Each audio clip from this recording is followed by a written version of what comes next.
Ladies and gentlemen, hello, good afternoon. It is I, Brutal. We are currently waiting on one of our guests.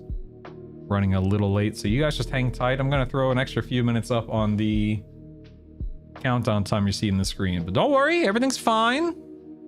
Just wanted to fill you guys in. I'll check in again in a few minutes. Stand by.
Hello again, ladies and gentlemen. Please stand by. We're trying to get the individual who's not here on the phone to see if he perhaps is taking a nap. Perhaps he got held up somewhere. We're going to get going here with or without that individual in the next few minutes because I don't want to keep my other two guests hostage for longer than necessary. So thank you guys for your patience as well. We'll get going one way or the other real soon. Stand by.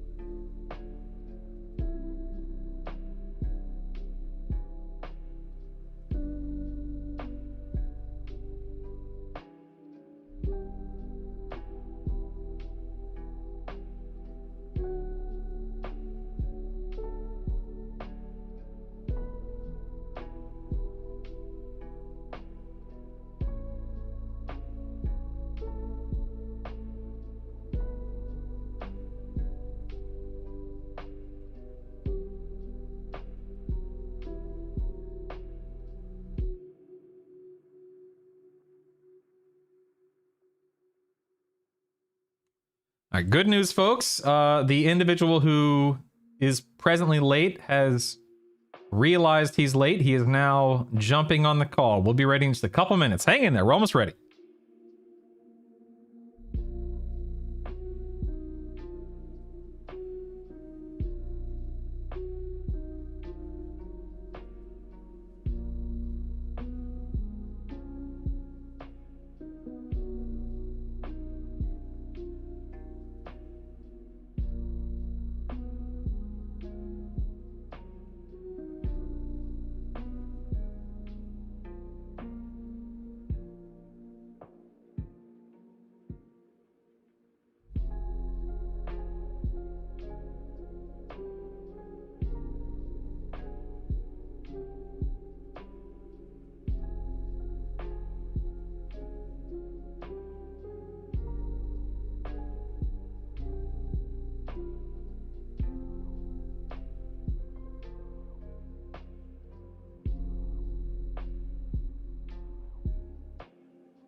Ladies and gentlemen, welcome back. We're going to get rolling here in just a minute. I just got to change the capture area of a couple of these cameras. I like your shirt, by the way, Tettles. Nice, nice.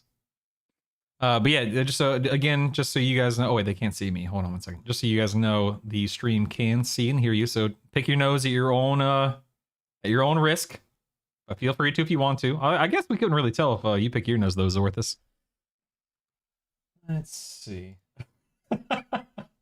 You guys can't hear him because I haven't captured audio yet, but he says he doesn't have a nose, which I guess that's fair. Can you say something real quick, Zyronic? Hello, hello.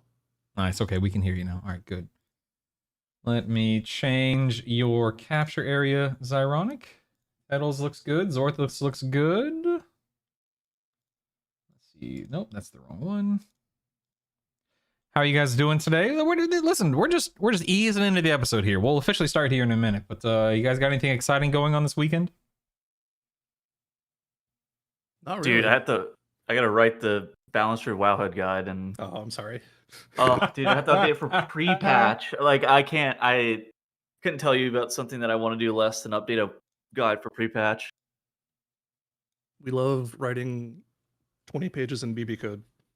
I mean, I don't know, something I'm passionate about, but I'm not passionate about doing it for pre-patch, admittedly. Yeah, I have. Ugh, no thanks. That sounds like more work than it's worth for me, man. I say just don't do it. What's the worst that could happen, right? You leave 2 or 3 moonkins out in the cold, it'll be fun. It'll be fun. Oh man, they kick you to the curb and hire someone else. That's true. It's He has an brutal out option. here. All right, let's just do a mic check real quick. I think you guys look pretty good. Tettles, just say hi or something to that effect. Hello, this is me testing my microphone to make sure that it is working. I'm here with my friend Zorthus and my friend Zyronic. Today, Zorthus is going to tell us all about why we are stupid and that he is right on everything and that Australia is a superior country to the United States of America. Perfect. Love it. Zyronic, your turn. Let's test your microphone. The problem with what he just said is that Australia is like, it's upside down compared to everything up here. So if they're the best, that means they're actually the worst. So completely disagree with everything Titles just said. And Zorthus, your turn, sir. Take it away. I don't know if I have to be the one to make that argument. Oh my goodness. All right, just need to move your camera just a smidgen, Zorthus. Stand by. Let's see. Whoop. Man, you're looking good. Those stems are bright green, man. You're looking good today. I like Yeah, it. thanks. I got them trimmed recently. All right, we're gonna go ahead and just hit the ground running. Let us know if anyone is a little too quiet or a little too loud, and I can adjust on the fly.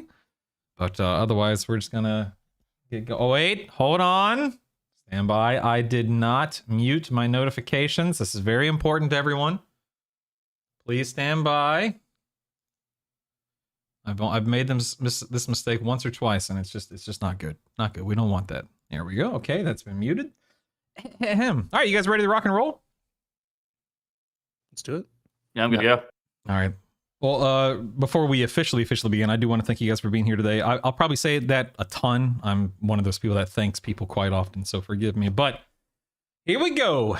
Ladies and gentlemen, welcome back to episode 10. Took last week off because of real life and all that fun stuff, but we are back and we have ourselves today quite a show. It is a new year, and while we may be a little less than 2 months out from midnight, this feels like one of those moments where WoW can probably meaningfully evolve if it's in the right hands and if things are pointed in the right direction. But it's anyone's guess at this point in time, considering we're still in the midst of beta and the game has not launched yet. But we're going to sit down today with these guys. I'm going to let them introduce themselves. We're going to be talking about what Midnight actually might be marking in terms of a new era and whatnot.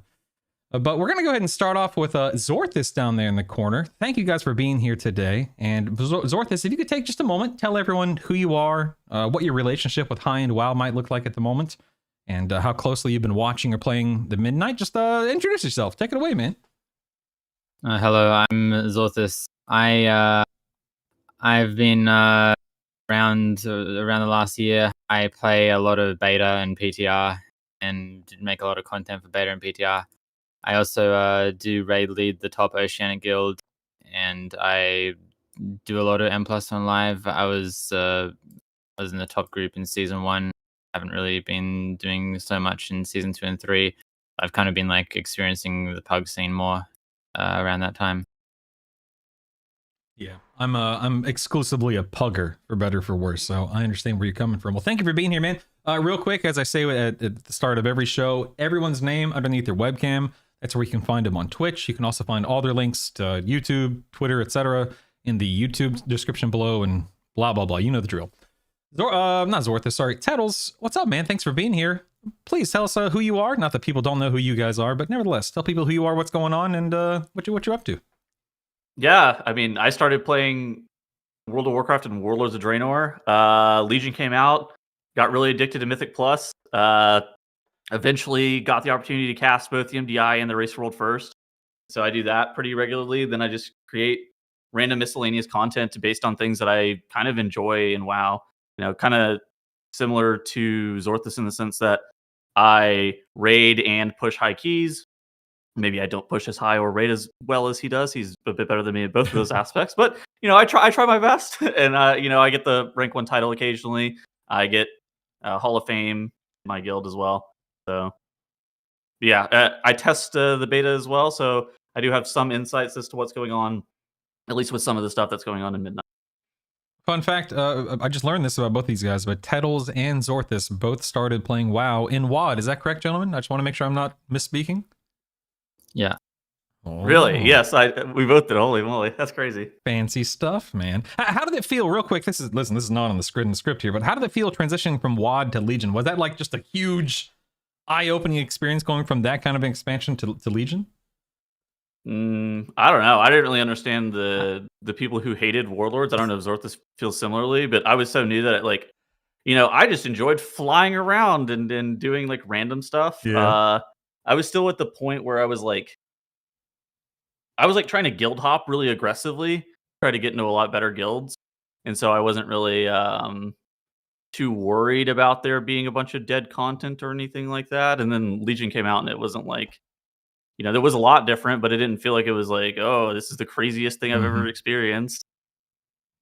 When I played WoD, I was 14. I didn't play Legion. I was busy graduating high school.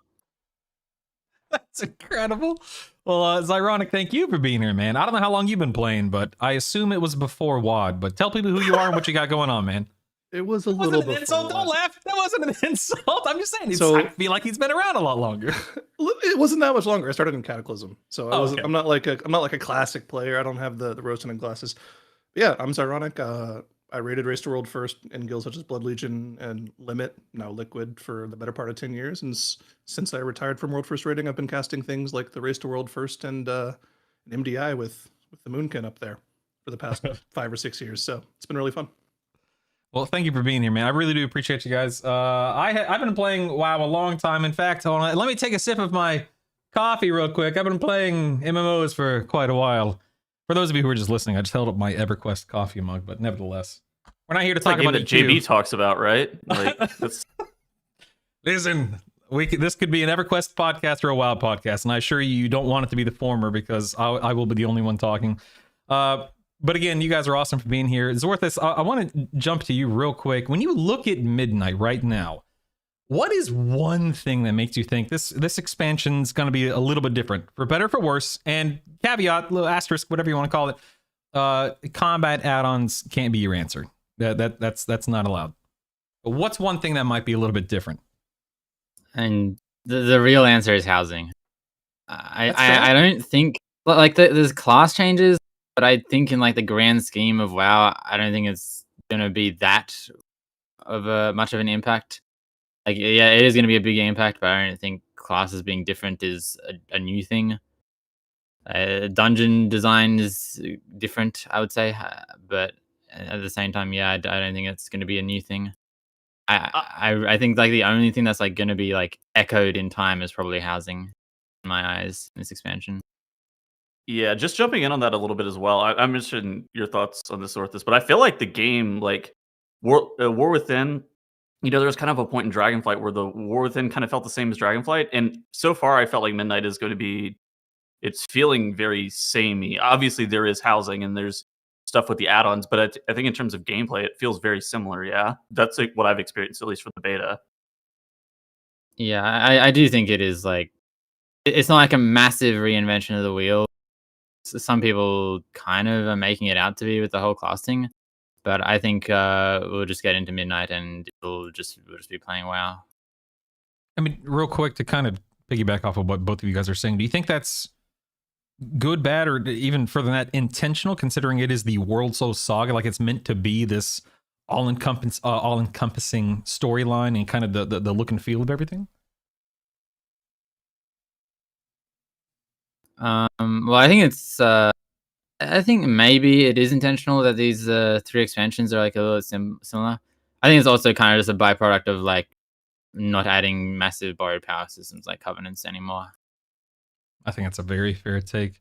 Zyronic, what about you? What do you think is going to be looking or feeling or just playing differently with Midnight compared to the War Within? Other than combat add-ons, need I remind you? Sure. I mean, I didn't really have much to say there because I feel like both of them are pretty dead on. I don't think the gameplay itself is going to change that much. It's just how you interact with the game itself through either your UI or maybe some of the new things that they're adding to the game outside of raiding, like the hunt system. Maybe that's a way to get extra gear outside of raiding and Mythic Plus. But realistically, the gameplay shouldn't change that much. Good deal. Thank you guys for taking a moment to answer that. We're going to go ahead and jump into our first big topic in regards to class design and pruning. But before we get there, real quick to chat, if you guys have any kinds of questions out there, you can send them into Twitch chat. We got mods that'll capture it. I'll probably see most of them. If we have time, we will get to them during the episode or at the end of the episode, but you are more than welcome to throw in questions whenever you see fit. You can either ask, a generic question or a question to a specific guest, and like I said, we'll do our best to get to it. Also, for you guys, the 3 guests, much like Mr. Tettles did, good job, sir. If you agree or disagree with something, or if you just want to add on to something or ask for clarification, please feel free to just talk. You don't need my prompting. Don't wait for me. I want this to be your show more than mine. I just want to kind of sit back and relax, and you guys feel free to take the wheel. But let's go ahead and swap gears here to topic 1. Mr. Zorthis, Blizzard has framed Midnight as a bit of a tightening per class identity. Less bloat, stronger core, etc., etc. From your perspective, especially as a raid leader and someone who plays historically a volatile spec-like enhancement, does this feel like a confident long-term vision, or more like Blizzard's correcting past overreach? And how does this change influence how you approach building and leading a roster? It is definitely a long-term vision. I think the overreach thing is like a per case basis, and I mean they can both exist, right? It can be a long-term vision, and they could be overreaching things potentially. I don't know. I think it is a good idea to make specs more rudimental and less like you need a million modifiers to make a spell good. I think that's a good idea, but maybe the way that they're doing it for some classes isn't really too great. But I also don't think it really matters in terms of like having a roster or anything. I don't think people are gonna like not play a class or something. Maybe like a launch if some classes like really bad, but I think like in the end, a few months in, all classes will just be classes and they'll do reworks over the expansion. But in the long term, I think it's going to end up fine. Maybe short term, maybe a few issues. Is there anything you're worried about from a raid leading standpoint that you might be facing now that you haven't faced in recent years? Not really from my perspective. I mean, potentially if like a lower end guild has people that are like really overreacting to these changes, because there are some people in the community who are overreacting to the changes, right? Like someone might be playing a class that has everyone's like saying, oh, it's like really bad in Midnight. They made it too easy, and then like your raiders will like re-roll or something. I can see that being an issue in like lower end guilds. That right? sounds so troll. Sir, I've never heard of a WoW player overreacting to anything. I think you might be way off the mark there, all right? How dare you even suggest such a thing? No, I think that's a fair take. I can't imagine there ever really being a need for that in the lower end, but it's funny that actually ties into something we're going to be talking about here in a few minutes, but I don't want to jump ahead. Tattle, shifting over to you real quick. Compared to a few years ago, 5, 10, whatever, do you feel you're more constrained by your class? And by your class, I do mean Druid, Moonkin specifically. Or do you think like external systems like encounter design, balance tuning, raid comps, and stuff like that, is that where the constraint comes in? Like, where does the real limitation come from today when you're playing? I think the game is actually tuned better than it has been, at least in the past 5 to 10 years. I don't think that's necessarily a hot take. If you go look at like the delta between like top to bottom damage dealt in both Mythic Plus and Raid, I think it's pretty undeniable that the game is getting tuned better.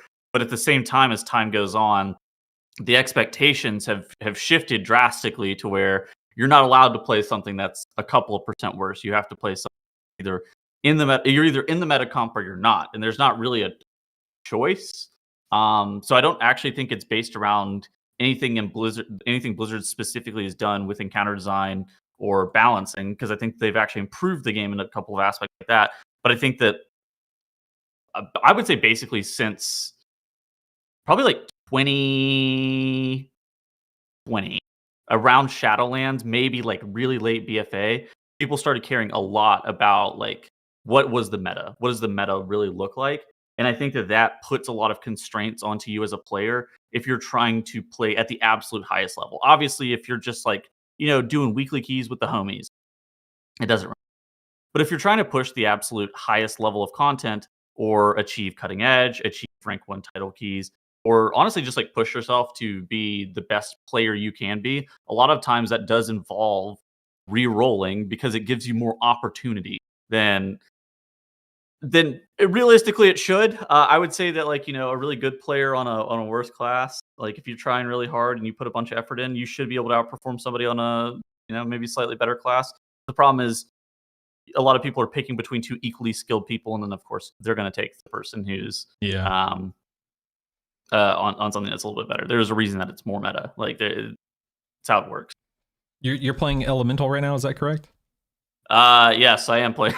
Is that what? Is that I wasn't planning on it. I think all three of us are right now, actually. yeah. Dude, I was playing Balustrade at the beginning of the patch, and that shit was so unplayable. I was like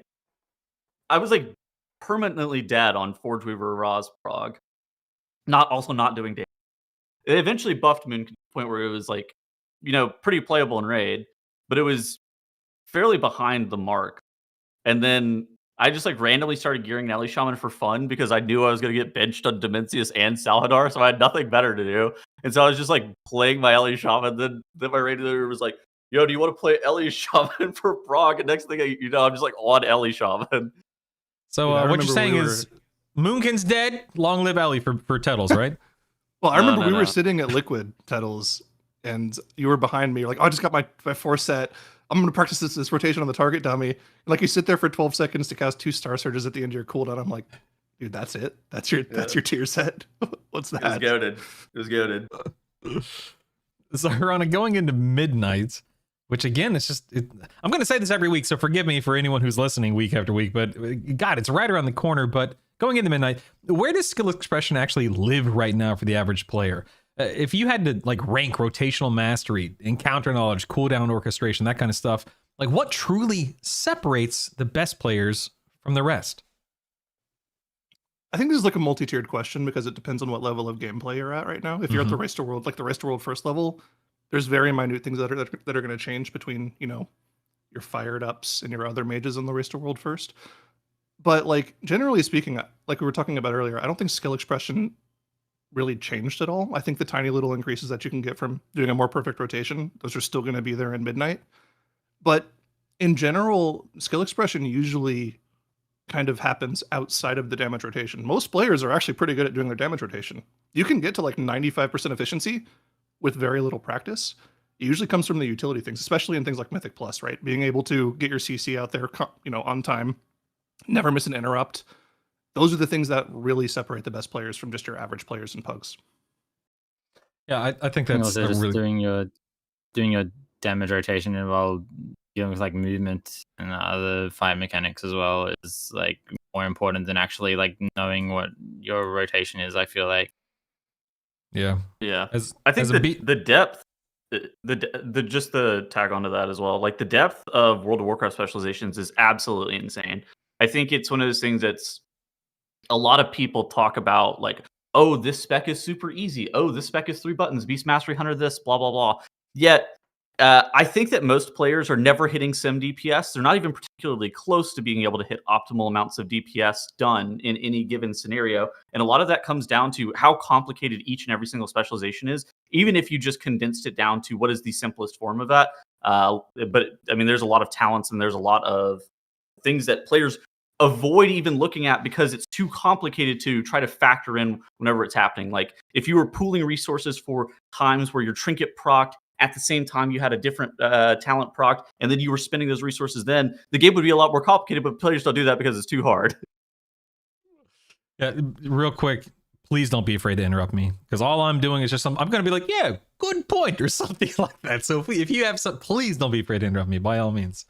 I think all those are good points in all seriousness, and yeah, I love the fact that you guys have a lot to say in this topic. And Zorthis, swinging back to you at the top end, because you're raid leading, honestly the best Oceanic guild out there.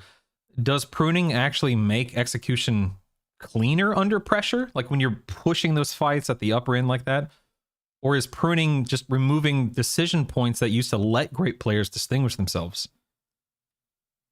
I mean, I really think it's neither. I think the decision points still exist. I mean, arguably, you can say that a pruned class, you can make more decisions than a non-pruned class. Because if you have like a lot of buttons and modifiers, you kind of have to press those buttons in the right order. But the more things they remove, potentially there's more freedom in the order you can press them. It's not necessarily always true, but could be true. And I don't really think it's going to make much of an impact on execution. I mean, you still have to press buttons. You're not pressing buttons, and I don't really think like the brain, like people will say things like brain dead, but I don't really think it kind of is going to be significantly different when you're actually like handling a mechanic. Like, I just don't think there's many classes out there that you're making like significant calculations every second that you couldn't just like stop making those and just lose a tiny bit of damage to deal with a mechanic. I play BM Hunter. How dare you? I feel I take personal offense to that. I'm always calculating things, man. Am I kill commanding or am I Cobra shotting? That's really about it. What if you get a Black Arrow proc? I'm talking about Midnight, sir. Right? We don't do that around here anymore. All right. No, joking aside, Zorthis, I want to tack on one more question real quick. Again, from a leadership standpoint, have you seen moments where having fewer tools has helped a raid in any given moment, or is there not really any difference from your standpoint? The only difference is like there are like simpler classes to reroll to. If you need to have an emergency reroll, you can see that. I think once someone knows a class, it doesn't really matter how hard it is. Mm. I think it's actually really fair take. Yeah. I think add-ons were the biggest change for me. Like I took a pretty extended break from raiding right after Aberrus. I was just like kind of over splits and doing multiple days a week of farm and stuff like that. And then I came back, and this was the first year that I started raiding progression. And the whole download a week or a pack. Every 5 seconds, there's a TTS in your ear telling you what the next mechanic is and telling you what to do. That was just eye-opening. It almost made it to where I don't want to say you couldn't mess up, but it was an overabundance of information in a way that I had never experienced before whenever I had been raiding. And I think it makes it a lot more clearer from like a raider perspective, like what exactly is happening. And at the same time, I think your raid leader also has to say a lot less, because everybody also has this TTS lady in your ear being like, oh yeah, soak next. And you're like, okay, cool, I'm going to soak next. Rule number 1 for me of all weak horror packs is the second you download it, go to the audio tab and just uncheck all. No, dude, it's so broken. You should not do that. No. I do not like audio keys. I hate it. It overstimulates me, especially a bunch of these, like we used the Northern Sky Pack for raid this year, and it was very overstimulating in the sense that like it was chatty. But there's a reason that it's good, right? It's because it's chatty, and you can't ever like miss what's happening next. I don't. What do you got? Real quick tangent. Zyronic, do you think losing Week Wars is going to be good for the game or bad for the game? Good for the player, bad for the player. However you want to frame We're it. not even losing that though, right? Like, we're losing the actual add-on itself, I guess, unless someone else tries to like make it work for the expansion. I think there are people working on that. I don't think it matters. Like, people are going to download whatever new add-on works that does the things they want it to do, that replaces some of the functionality of Weak Auras. Yeah, we lose like the most powerful tool in the game, but like I think it opens up more opportunities for Blizzard to do like interesting mechanics in a raid that won't just have an add-on solve them for you. So I'm interested to see what they're going to be able to come up with on that front for like future raids. Sure. But like I don't think it's that big of a deal that we're losing Weak Auras. Yeah, I feel like it's going to be one of those situations to where, I mean, someone like me, I love Weak Auras. I love fiddling with my UI. I love messing with things. It's so much fun. It's one of the main things I love about WoW's entire toolkit is just being able to tweak add-ons and mess with add-ons. But kind of like what you said, if it's not there, we'll survive. Like the game will, the life goes on, kind of a thing. It may suck in one way or another, but it is what it is. Well, the thing is, for the most part, it kind of is still there. I think most add-on functionalities are just gonna be in the game. You just have to get them from a different add-on. Yeah, I mean, I saw something from Relo the other day too, like where Northern Sky raid tools.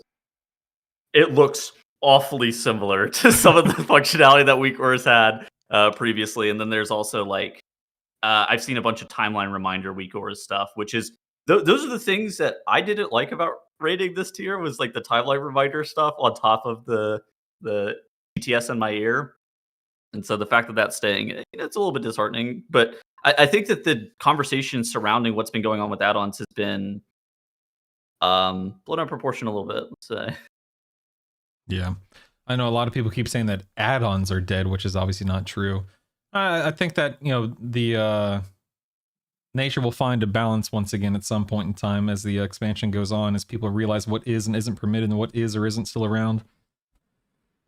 Then we'll get there. We'll get there when we get there. But Titles, when Blizzard talks about class identity, it often shows up as a damage profile. Who's doing the most DPS? What's meta? That kind of stuff. But from your perspective, should identity be defined more by responsibility and risk in a raid? And are there specs right now that get this right, or in some cases very wrong? Can you reword the question a little bit? I'm trying to. So oftentimes people look at a class and they're like, this class is good because it does a ton of damage, or this class is bad because damage is horrible. But yeah, should the identity of a class be more than just damage? And by nature, of course, it is. Like, how important is that being able to take on responsibility in a raid, being able to take on tasks in a raid, versus just being known for being a pump master, just being able to slam keys or whatever the case may be? I mean, obviously, I think you need both. I think that like you can't just have somebody who is an NPC in your guild who does 100% damage but is dead on CD. There's not really an option for that. So there's kind of two things, right? There's the player control element of it, where it's like that guy sucks but he does a lot of damage, or that guy is mechanically very gifted and, you know, it was a raid leader, I guess, and then I think Scripe was a good example of this. I remember, God, in like BFA, Scripe was very heavily criticized, I will say, probably unnecessarily so, about his damage performance. And then he was raid leading the entire time. Obviously, you know, if you're shot calling in a Mythic Plus group, or if you're raid leading in a raid, there is going to be some inherent damage loss, just that. And I think that you would rather have more people who are vocal and or communicative than you have somebody who is just completely muted and just doing the most damage. But the truth of the matter is that you probably need both. You need people who are just doing a lot of damage, but at the same time, if you have too many people who are trying to communicate at the same time, you're going to run into a lot of issues. And then there's the class design perspective, where you have some classes who don't really help the group all too often. I think maybe like a Havoc Demon Hunter is probably the best example of that. Like, what the hell are they going to do? Like, they're not helping. They'll drop Darkness, whatever they're called. They could play without raid frames turned on. I think that that's always kind of. I even saw like a clip from Dorky this where he was literally just raiding without raid frames on his DK. And raid frames, like there was a weak aura that would show up, like if somebody ever died and he had the potential to battle rest them, then his raid frames would pop up. But he didn't play without raid frames because DK doesn't.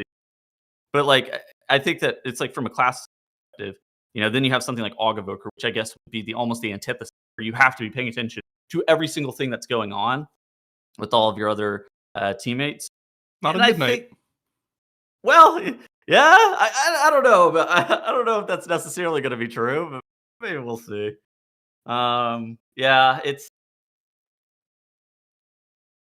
kind of an interesting conversation. I think that the reality of the matter is like they're all building blocks on top of one another. I think that the things that make you a good player it's just like a culmination of all of this cumulative. Like, what is your awareness? It's kind of where that is baked in. It's like what is your awareness for the entirety of the situation? Well, you heard it here first, folks. Tettles hates Havoc Demon Hunter players. Go ahead and get it printed on a shirt. All right. That's true. It's ironic. Do you think that modern classes do they reward players with that dig into like edge case interactions and niche optimizations, or has Blizzard intentionally like flattened out those things to make everything just bare bones and basic and run of the mill and whatnot? And if they have, from your perspective, do you think that was necessary for the health of the game, or do we want these classes that can just do crazy things that no one else can do? Well, I don't think with like the proc-based system that a lot of specs rely on right now that there's ever going to be a situation where you're not going to have edge case interactions, right? That's where the extra few percent comes from, right? When I was talking earlier about how pretty much every player can get to within 95% efficiency of playing a class, the extra few percent comes from these edge case interactions. Like if you're playing Diabolist Warlock, right, and you don't properly play around your demonic arts, you can lose a lot of damage over the course of a 6-minute encounter just not playing around those perfectly. As an LA Shaman, knowing which buttons you should be pressing during Ascendance. If you're pressing Frost Shocks, you're messing up. You should only be pressing the Ice Furies. That's a big damage loss during your Ascendance, which is an insanely strong cooldown. These tiny little things that most people wouldn't know about if they just read a guide in 2 minutes and start playing it, those are the things that reward like the top end of the player base right now. You guys who play Elemental, i.e. all of you, like what is it about Ellie right now that people are gravitating toward? Is it just the fact that it cranks, or is there something else there? Yes. Yeah, it just does big damn. Like, what are we talking about? It's being like the highest simming spec. It's just tuned very highly right now, and it has a strong cooldown window. Pretty works out pretty well. Well, in current raid, you're for always those in of you cooldowns in M+. For those of you playing Elemental, enjoy it for the next 9 days until the pre-patch, because after that point, who knows, man? Who knows what's happening with pre-patch in terms of balance and whatnot? Everything's changing, so have fun, guys. Have fun. We're going to jump over to topic number 2 now with a raid design philosophy. And Xorthus, from your perspective, which I guess that's the only thing you can answer from, considering, it's you. How does Midnight compare to the last few expansions in terms of what it's actually asking from players during progression? Comparing it, Shadowlands to DF to the War Within to Midnight, does anything feel meaningfully different in terms of what Blizzard expects people to do when it comes to learning, adapting, stabilizing, etc.? Well, and probably the most different thing about raid is I would assume that assignments are now done with your brain instead of reading like text assigning you where to go with like a debuff or something. That's probably like I don't know if there's going to be some sneaky add-on to like circumvent that at all, but that's probably going to be the biggest difference. For the most part, the raid testing actually felt very similar. It didn't feel like I was playing like a different game or anything. It kind of felt like the similar design to the previous raids. They aren't making it like super easy or anything like some people had theorized. In testing, go ahead. You talk.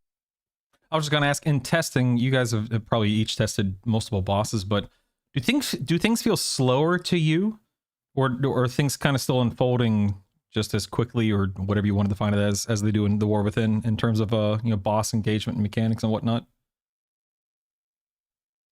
I don't think the raid feels slower. I think it's it kind of just feels like similar speed, similar cadence. So I think the there isn't anything in the raid that I would say is like really no way to humanly solve it though. Mm-hmm. Yeah, that's kind of where I was heading with it. Is now that we don't have things, well, I guess maybe we do, but now that we don't have quite the same amount of stuff screaming in our ear, telling us what to do or how to calculate things and whatnot, and we're all kind of relying more on our brains. Do you feel like they're accounting for that change? Is what you're saying? I mean, I think they're pretty much like accounting for the change now, minus like Fractalus. This whole raid is pretty much done without weak auras. For me, a good answer as to what their solution is going to be to this like lesser add-on situation is what they do with Fractalus and pre-patch. Like, do we actually know? Has it been on PTR yet? Do we know what their plan is to fix that encounter? Because right now that's 100% solved. There's only the data mine. What's the data mine? I think they were changing something. The Tank Buster crystal. It's like the debuffs have a longer duration or something. Yeah. Okay. Less damage from the Mythic Wars. The Mythic Wars do less damage, so you can break in a more random order. Yeah. It's interesting because I mean what Zortha said is true. Like we didn't necessarily need weak auras, but then it's like it's optimal, right? It's always optimal to have more information, and I think that that's kind of where us as players, we kind of stepped in. We wanted more information, and so just like a culmination of things over time. Well, add-ons, and I think that this is what Blizzard's initial intention was with at least the semi-disarmament of add-ons was like, all right, you guys have too much information to the point where it makes the game actually less fun, not more fun. It's kind of it's an interesting philosophy from what they said, but I do think that like they stated that this is going to help them design encounters differently and more cohesively, not have to work around like weird add-ons completely breaking their fights. I don't really see there being much of a difference in terms of their like actual design of encounters, though. Kind of funny. I think your mic's cutting out a little bit, by the way, Tattles. Oh, I can fix that. My bad. Tattles, while you tweak with that, I want to get your opinion on this. Like, where do you see? We talked about this a little bit with like movement and stuff like that, but where do players still get to express their skill in modern raids? And like what separates those great players in ways that most people don't think about, they don't see, they don't even realize what's going on? And I'm asking you specifically, I mean, I could ask Ironic too, because you're literally casting World First Race, the MDI, stuff like that, to where you have to be hyper aware as the guy saying so-and-so is doing X, Y, and Z, that people just don't even compute because they don't operate at, on that level. I mean, I think it's just like, I think it's very surface level. It's like mitigating deaths. If you're able to actually mitigate your deaths, even less so than your peers, that's how you actually are able to break forth and see progression happen.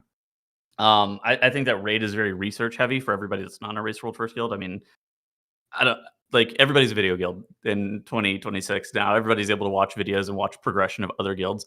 And I think that like being able to learn from other people's mistakes and trying to figure out where you're supposed to be positioned, why you're supposed to be positioned there, how did you get there in the first place, and then doing your damage and your healing rotation on top of that is all very valuable. I think that like setting up like pre-planning all of your defensives, that's like a really easy way of just like making sure that you don't have something messed up. So like just completely copy pasting somebody else's defenses, that's a great way. And I think it's one of those things that like the thing that really separates some players is like movement and just making sure that you don't die, because those are the things that really stagnate progression. Is like if you have this person and they got a ton of deaths and you have like a healer on Rash Shock and they're dead on CD, it doesn't matter if they're a good healer or not. If they're dead on CD, you're not killing that boss. Like there's nothing that you can do to solve that. And I think everybody had a healer who was permanently dead on Rash Shock. That was like a common experience, I think, for everybody's guild.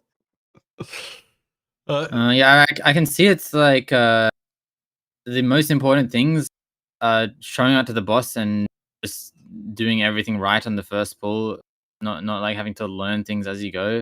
Yeah. And then also just consistency, like doing the same thing every pull and rarely making mistakes. I think those are probably the two like most important things. How do you guys think if someone wants to get into raiding in Midnight, like, hey man, this looks awesome, there's a prune, it's a great time to jump in the raiding, which I think it is in all seriousness.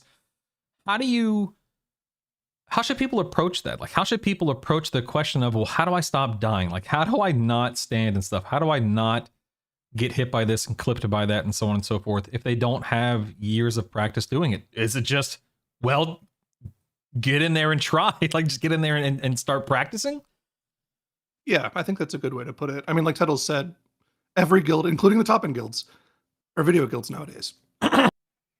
There's so much prep put in on the top end that by the time they get to the actual encounter on Mythic, except for the last boss, of course, since we don't know anything about that, generally speaking, other than data mining, they pretty much know exactly what they're going to do when they get to the boss. That's why the first like 5 bosses in the raids typically die within the first day or two, because they know exactly what they're going to do when they're going to press their cooldowns. And this comes from months of preparation where they're having meetings every other week where they're talking about bosses, where they go over mechanics before raid testing for a couple of hours, then raid test for a few hours, and then the analysts afterwards will talk for a couple hours about what they want to do. There's a lot of prep that goes into it. So for you to just like watch a video or two on how an encounter works, or maybe watch a VOD of somebody who's killed the boss on your class, learn when to press those buttons, learn when to press your cooldowns, learn how everything lines up perfectly. If you do that, your performance on a boss will be way higher. I think players severely overvalue things like getting 0.1% damage from gearing and severely undervalue preparation in terms of like trying to come in with just a little bit more information as to what's happening on the encounter and whatnot. But I do think like in terms of like how do you improve as a player, there is going to have to be some element of practicing, right? Where you go in, you have results and they are what they are, but then how do you improve those results for the next time that you make it there? Why was your rotation bad? And there's a couple of, I think there's a couple of like pretty easy ways of solving that.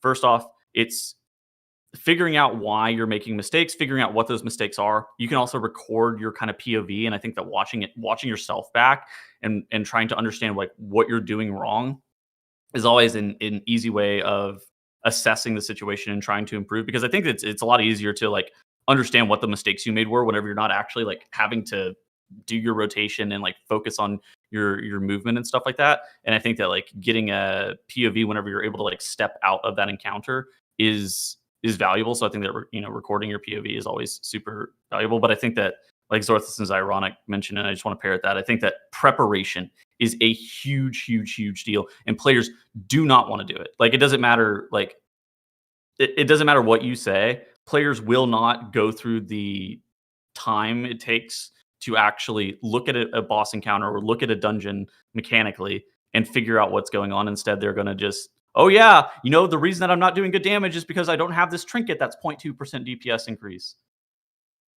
All right, listen, that don't hurt my feelings, all right? Come on, man.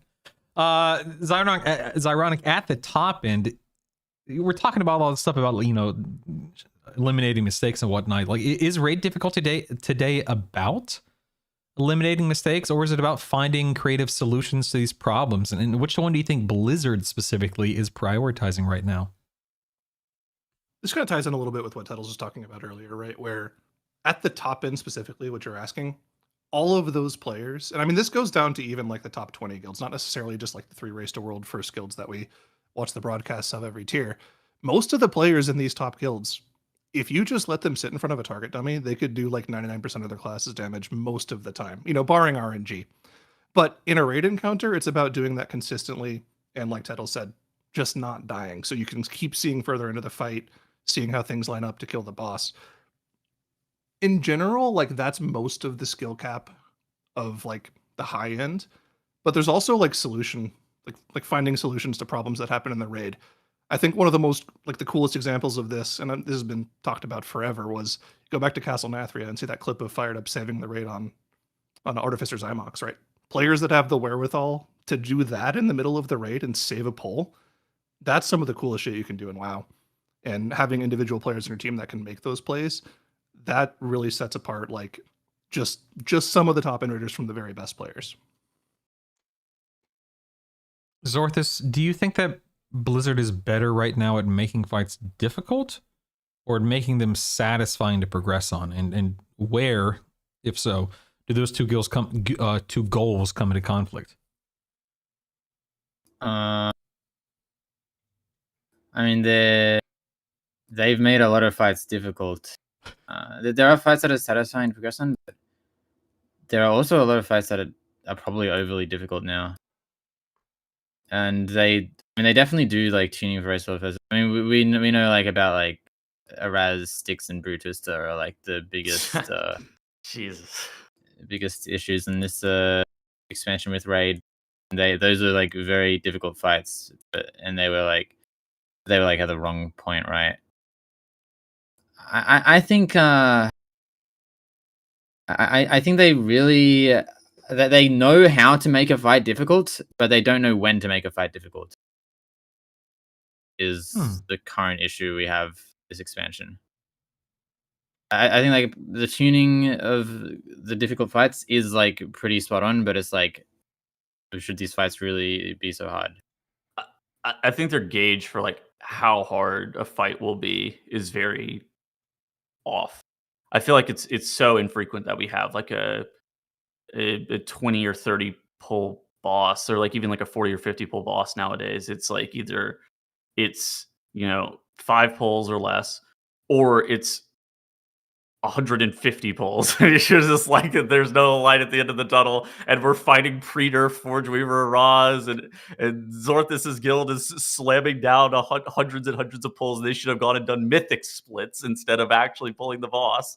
Like it's like I feel like there's like a gradient to difficulty, and for some reason lately it's been very all or nothing. Maybe we as players have just evolved so much, and we're so much better than Blizzard is, that we, maybe 20 pull bosses can't exist anymore or something. But like, I feel like it's been all or nothing, and it's been kind of crazy from like a player perspective. Do you think that, I don't even know how to word this question properly, so I'm just going to say whatever comes to my mind. Like, should players on some level be involved with raid design? And to specify more what I mean by that is would it benefit the player base as a whole for Blizzard to be like, hey, these guys are really good at raiding, let's get their opinion on something? Or do you think that would just make things horrible and difficult and punishing and whatnot? Dude, I mean, there's a reason that I don't work in Irvine, California and make World of Warcraft. Like, what are we talking about? Like, no, that's not my job. I don't want that to be my job. I'm just a content creator, right? Like, and I think from a raider perspective, your feedback is valuable, but not in the sense that like your feedback should be the only thing that matters, right? At the end of the day, they are the people, like people who work at Blizzard, the people who are designing the game. And there are I swear it's worse than sports. There are so many armchair developers for World of Warcraft. It is the most unreal thing ever. No, I don't think our opinion matters more than theirs. Like ultimately, they have to be good at their job, and they are good at their job for most aspects. It's just like it kind of is this tuning thing. That's been a little bit wonky in Raid as of late, and especially with those bosses that Zorthus cited. Yeah, dude, if they took the overall opinion of everyone that was like an armchair analyst for raids, we would have terrible raids. But I mean, in the past, they've done things like this, right? They've like target recruited specific people from high-end raiding members in the community to be on the QA team before. They've had raiders from Premonition back in the day, more recently Midwinter, although recently was like 6 or 7 years ago now. Didn't mean to do the meme, by the way. Sorry about that. And they worked on the QA team for Raid for a while, and it was some of the best Raid years that we've had. So I think it can work, but it has to be like optimized small teams. It can't just be like the public general opinion. Maybe if they took like a few examples from like the very high-end guilds, and if they needed feedback on something, sure. But like, yeah, no public opinions. Those are always bad. Yeah, after the dungeon pool poll, I don't think they should have the community design a boss. Oh, that's what someone in Twitch chat just said. I was going to bring that up. Oh God, man. I mean, is there a lack of information? I feel like there is a lot of feedback that is given towards Blizzard. I don't think that Blizzard ever actually lacks information in terms of feedback. It really kind of comes down to what the actions that they take are when designing things. If anything, they probably get too much feedback, right? And it's hard to filter the good feedback from just the random feedback. Dude, unironically, I wish we could actually get away from actually needing a beta or a PTR. If we could actually remove betas and PTRs, I think that would make the game better. I don't think that they could do that personally. Like I think that they rely too much on them for QA testing. But I do think it would make for a more interesting game if things were not able to be tested beforehand, and Blizzard was not able to get feedback on it. Yeah. You're saying it would be, like you said, more interesting, but of course, without assuming thousands of people testing it, there would be bugs and issues and problems. That's what you're communicating, right? Does there have to be? I mean, it's kind of the interesting question. I don't think there has to be. There just would be, because that's, I think that we would kind of all understand the situation here, but there doesn't really have to be a bunch of bugs and whatever else. Touche, sir. Tattles, do you think that Blizzard communicates encounter intent clearly enough through mechanics right now going into Midnight, or does difficulty often come from ambiguity and hidden rules and whatnot? And when that happens, because it does happen, does it add depth or frustration, or is that just part of the fun and figuring out the puzzle? Lately, I feel like it's okay. So telegraphing is kind of like a two-fronted, discussion point. There's telegraphing in the sense that like people talk about how telegraphing has gotten better because there's swirlies on the ground that you can see more clearly defined. And telegraphing is pretty good in that way.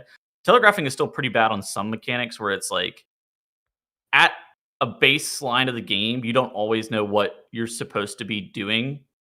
Like the game doesn't really do a good job of teaching you, and I don't think that's actually. I think that's pretty true with most mechanics. It's like the game doesn't really do a great job of explaining exactly what mechanic is going to happen. And specifically with Raid, I feel like they've gone very heavy into mechanic spam whenever they don't really know what to do to make a boss encounter hard.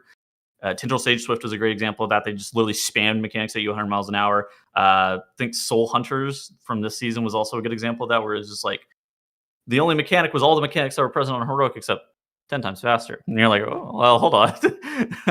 It's like, and I think that from a player perspective, it does make it really difficult to learn, because I don't think Blizzard does a good job of teaching players what exactly is happening. And that's kind of where the add-ons come in to supplement that, right?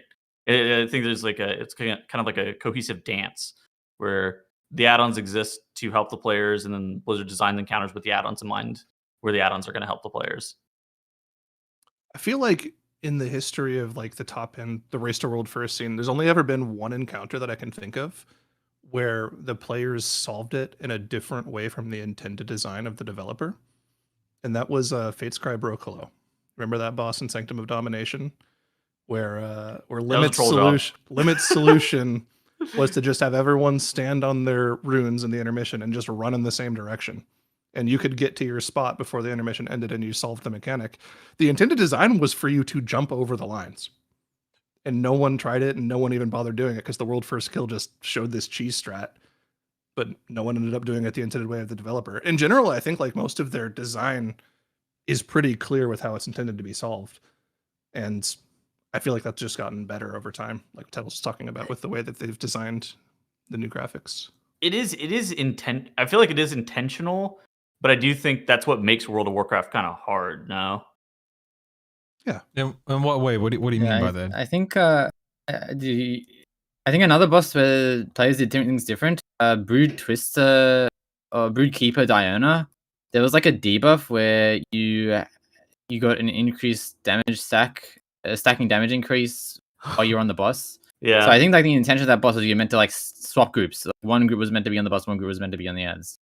But it ended up being like 5 people were on the boss the whole time, just hitting a single target dummy and pressing an immune to get rid of that debuff. Tettles, I don't remember exactly what was brought. What did you mean by what you said a moment ago, if you recall what that was?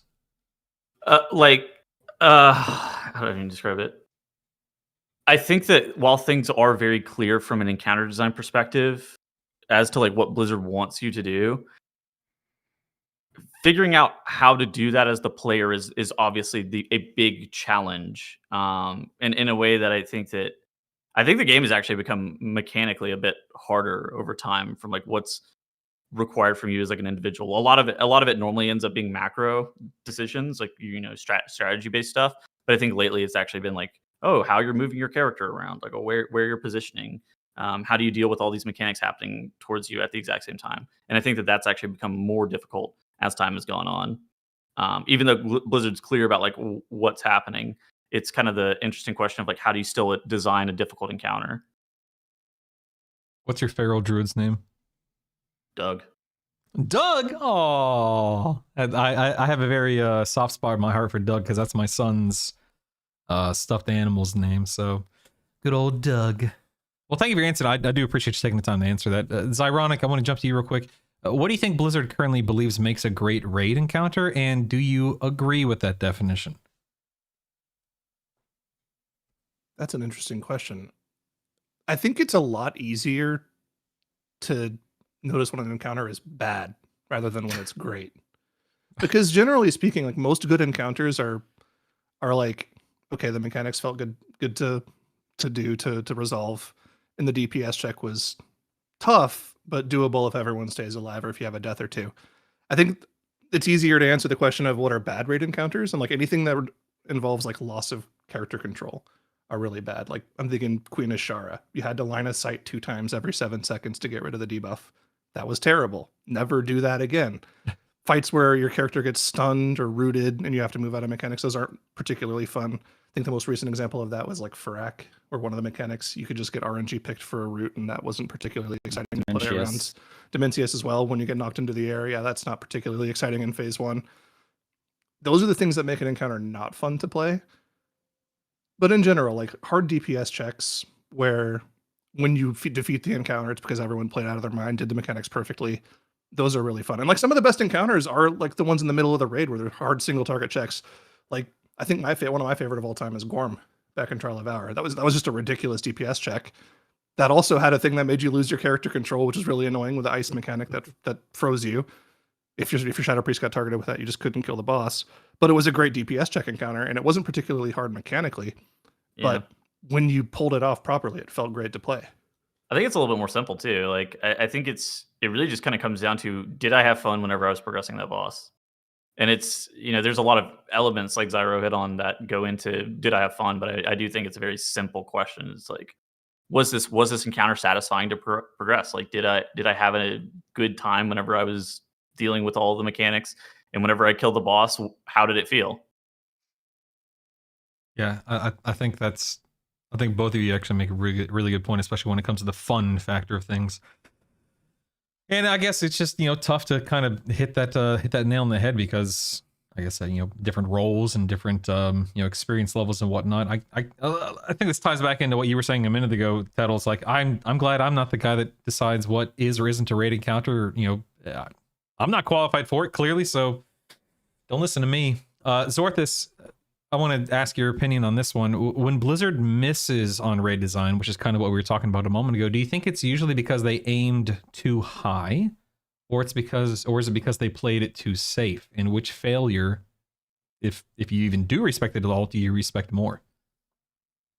I mean, it's both. Galliwix was too safe. That's like a clear example of them being too safe. They were trying to do something new, and then they just didn't put any mechanics in because they thought it being hidden was enough of a mechanic. And the tuning, a lot of the time, the tuning they aim too high. I don't know if they aim too high on the mechanics though.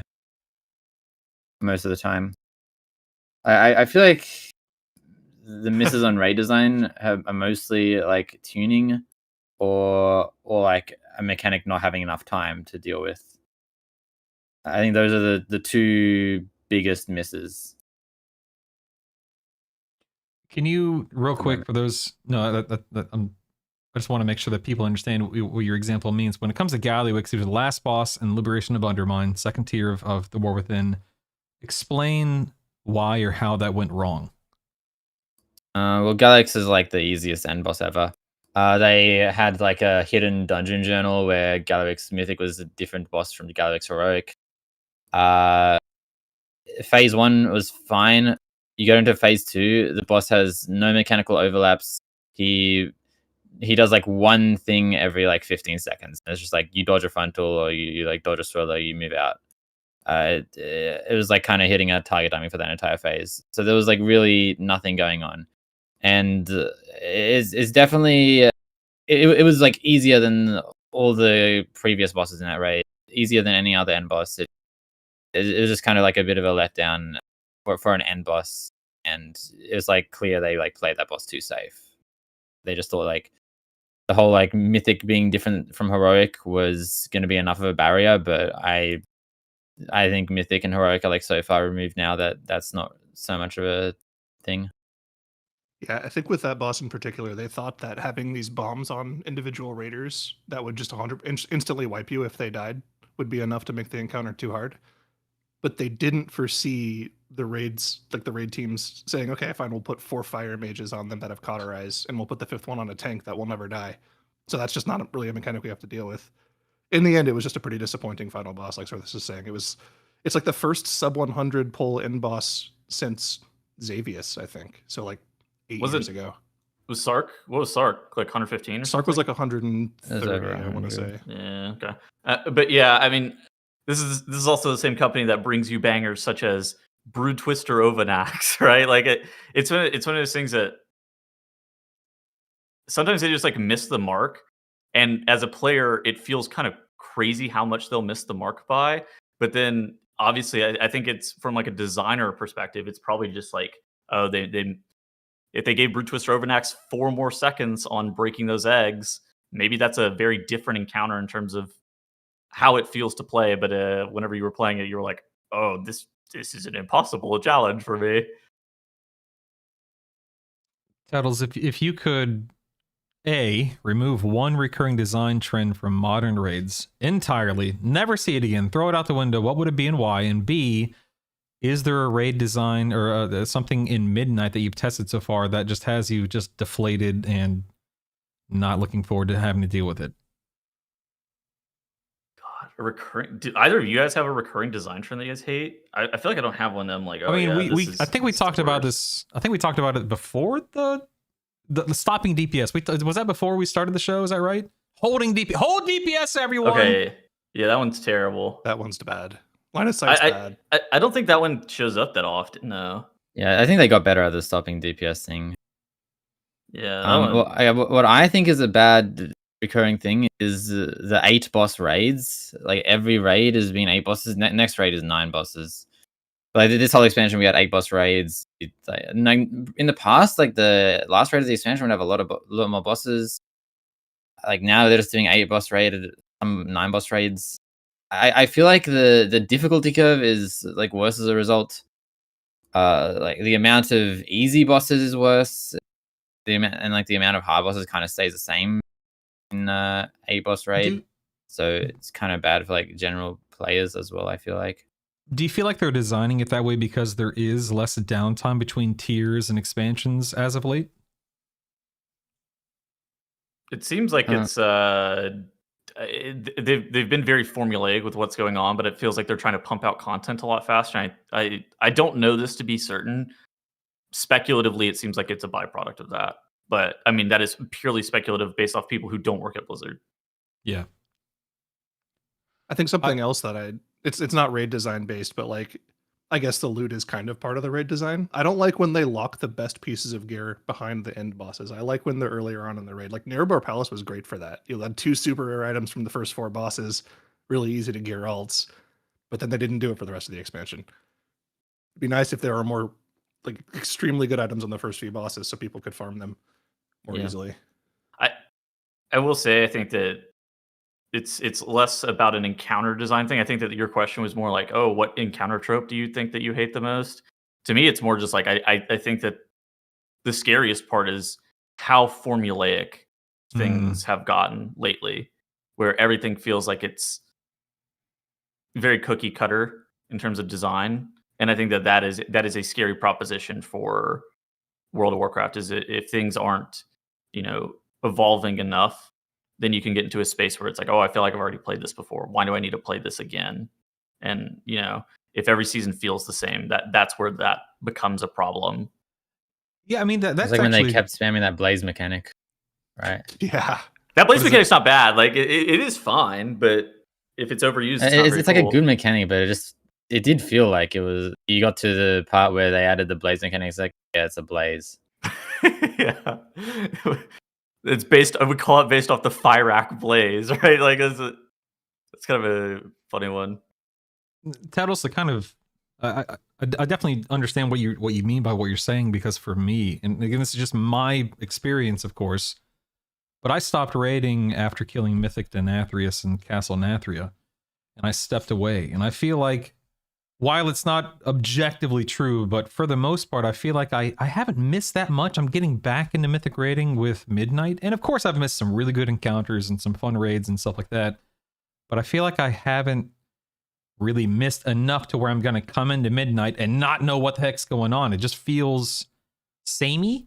Not necessarily in a bad way, but, you know, like I said, formulaic. This is a raid. This is a boss. This is a mechanic. Been there, done that kind of a thing. I don't know if you guys have any perspective on that. Dragonflight did a lot, and then War Within built off the back of what Dragonflight did. I mean, think that's fair to say. Yeah. And that's, I guess it's not necessarily like a bad thing. It's just like more the same. Is that it going to entice and excite players? I don't know. But then again, here I am coming back. So it's like, what does that really say? You know, like here we are still playing, still raiding, still, you know, engaged with the game. So I don't know. Don't listen to me. Well, it's kind of been like that for a long time too, right? Where they've been kind of recycling the same mechanics in different formats for the past 20 years, and people still come back to keep playing them. There are very rarely like new bosses that'll have a new concept or a new mechanic on them that you have to come up with some new idea to deal with. And when they do, it's awesome. But something that I would like to see is like them to take ideas from other games. Like Final Fantasy XIV has some awesome things that they do in that game. And I think one of the worst problems in WoW right now is there are too many mechanics where if you fail a mechanic, you die or the entire raid dies. Like, why does it have to be just instant death? Why can't it just be like, ooh, you do 20% less damage for the next minute? You're still alive. You can still see further into the encounter, but you're not going to kill at this pull. That's an interesting take. Yeah, I mean, I can't say why they don't do that, of course. Maybe it's just to prolong engagement or something. Who knows? I think that's a good point. Like, why is it just pass or fail? I think someone said that. Yeah, Moriarty in chat said that a few minutes ago. Get rid of pass fail mechanics that wipe the raid. I think a lot of people would agree with that for sure. I think pass fail mechanics are good. Well, here we go, people. We've already got someone disagreeing with what chat said. Go ahead, Telos. Keep going. They're just not good at the frequency that they're currently used. They're not that good. Like I think that they have a time and a place. But if the time and the place is every single encounter, then you're like, this is too much. This feels a bit aggressive in terms of like how frequently you see it. And I think that's been the problem with pass fails. Is like, if you get them on every single boss, yeah, I mean, it doesn't feel that good. If nothing was pass fail, it would also be kind of boring. Kind of just nothing would be consequential. If like nothing actually like killed you and everything just gave you some debuff. Like at some point when the damage checks are like less relevant, everything's just like kind of whatever. They need to like strike a balance in these things. I think it comes down to like what is the mechanic. I think that Fire Rack and Tendril Sage Swift ran into huge problems where it's like trying to blow up a seed within 3 seconds and having to carry that bomb on Fire Rack. Those are like huge pass fail points, and I think that those run into problems where they don't feel as satisfying. Where and same with like Brute Twister Overnax, where then some other pass fail mechanics. What are examples of like really good ones? Needing to kill your pillar on time on Forge Weaver or Raz. Like that's fine as a pass fail. Like I mean, I don't think it's necessarily like I don't think it's like the greatest like example, but that is like fundamentally pass fail. Either you kill the pillar on time or you don't. I think the worst example of it was for sure Halandris, right? The entire encounter at any point, your entire raid just blows up, and you're like, all right, well, which of the 6 bombs was it this time? It depends on what the mechanic is for sure. I think that's a really good point. It's ironic. Before we jump into the final topic of the show, what do you think is the clearest sign, especially early on in progression, that a raid was designed by people who truly understand high-end raiding or just raiding at a baseline versus, well, let's give it to the new guy kind of a thing? I mean, I think the easiest answer there is just how well the DPS check is designed for the gear that people have. But in the past few years, that's been something that they will like actually update as the raiders step into the raid. Like I remember in Nyalotha, this is 6 years ago now, we killed the first couple of bosses in the raid, and then it opens up and you can go to one of 3 different wings, right? You could target all of the bosses in the raid, see what HP they had. And then after we pulled the boss, and when the boss respawned, it had like 12% more HP. It's like, oh, they're actively tuning the rate around what DPS we did on the first 3 bosses. So I guess that's not necessarily like the most perfect example anymore.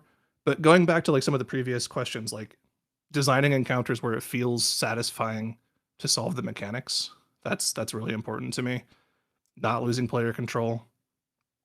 And I mean just the fight feeling fair to progress on. If I have fun on the encounter, that shows that they respect high end rating and like that they really want to make good encounters for people that have good problems to solve. Are there any? I think Go ahead. I think the fight timers are probably a good example of this.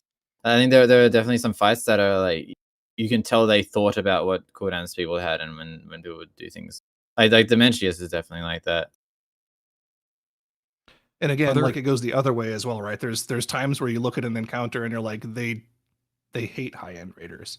Like a really good example of that was Stone Guardians back in Castle Nathria when you last raided, Oh. right? That I encounter. I like that encounter. You just liked say. that encounter? You liked that Stone- encounter? What is Okay, listen, wrong with listen. you?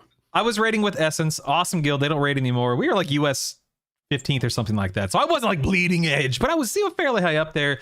I don't know, man. I heard all this talk, all this smack about Stone Legion generals being horrible. Dude, I went in there as an MM hunter. I had the time of my life. I loved it. Maybe I'm weird. I don't know, man. Well, like I with- think the Go ahead. variance on that fight was absolute BS. Like Yeah, where you had to kill the Stoneborn ads within a certain time frame. I think that was complete nonsense. Not even that, but like Zorthos was saying with the timers, right? Like you had your timers for that fight. The boss didn't care. It would just cast random things in different ways every single pull, and you just kind of had to hope that you'd get the right sequence so that you could go into the intermission and not just be dead to whatever mechanic you just got. One of my viewers, Moose, makes a good point. It was fun for me because MM did turbo damage in that fight, and it really did, man. That was just, oh god, I did have Okay. fun in that fight. Sorry guys, I'm a noob. Apologies. As long as I can pew pew, I'm happy. So what can I say? I didn't mean to talk over. If you had anything else you wanted to add to that, I apologize. If not, we'll move on to the last big topic here. We have some good questions coming up in chat. So we've been recording for about an hour 10 now, and I want to make sure that we have enough time to answer these questions. So I might cut a couple of questions from this topic, so bear with me here. But Zorthus, we're going to be talking about optimization versus fun, and I want to know how much responsibility do you think top players actually have for this environment that they're influencing? You know, your top end players who are out there showing how it's done. At what point does sharing knowledge turn into shaping how everyone else feels forced to play? Because it's the meta, it's what's expected, it's what Liquid did, it's what Honestly did, and so on and so forth. I think I think rating is very influenced. Like World First does something, everyone actually just copies it entirely, and there's like a breaking point. Like down the line, though, the bosses have gotten nerfed and people do different strats. Like I think there's like different ways people play some mechanics on Dementius now that it's been nerfed. Like the lines on the Artosian platform. I've seen. I watched Race to World last streams, and they all kind of do something different on those lines. But I think for rating, definitely, it's like everything just like comes down from the top. Everyone runs similar comps. There's like a definite meta comp that goes from World First down to like World 100, 200, 300, something like that. And then in M Plus as well, there's like obviously the meta comp, all the meta pulls, and I feel like people just like play as well according to those kinds of things. Do you think that's good for the game, or do you think that's just it is what it is? There's no way to get around it. I don't really like following what other people do in games for the most part. In most other games, I'll just try to do my own thing. But there's a point. It's like a social game. You can't just do your own thing in WoW. You have to do what's correct. Blizzard also stated that I think content creator Ian was talking about this in an interview where he was talking about the influence on content creators on the greater public as to, you know, there is a right and a wrong way of playing the game now, at least according to people who are playing the game. And I think that It's kind of an interesting discussion point because then Blizzard has to factor that in whenever they're actually designing the game as to like how are people actually going to play? Like, well, how are you supposed to address that as like the creator of the game?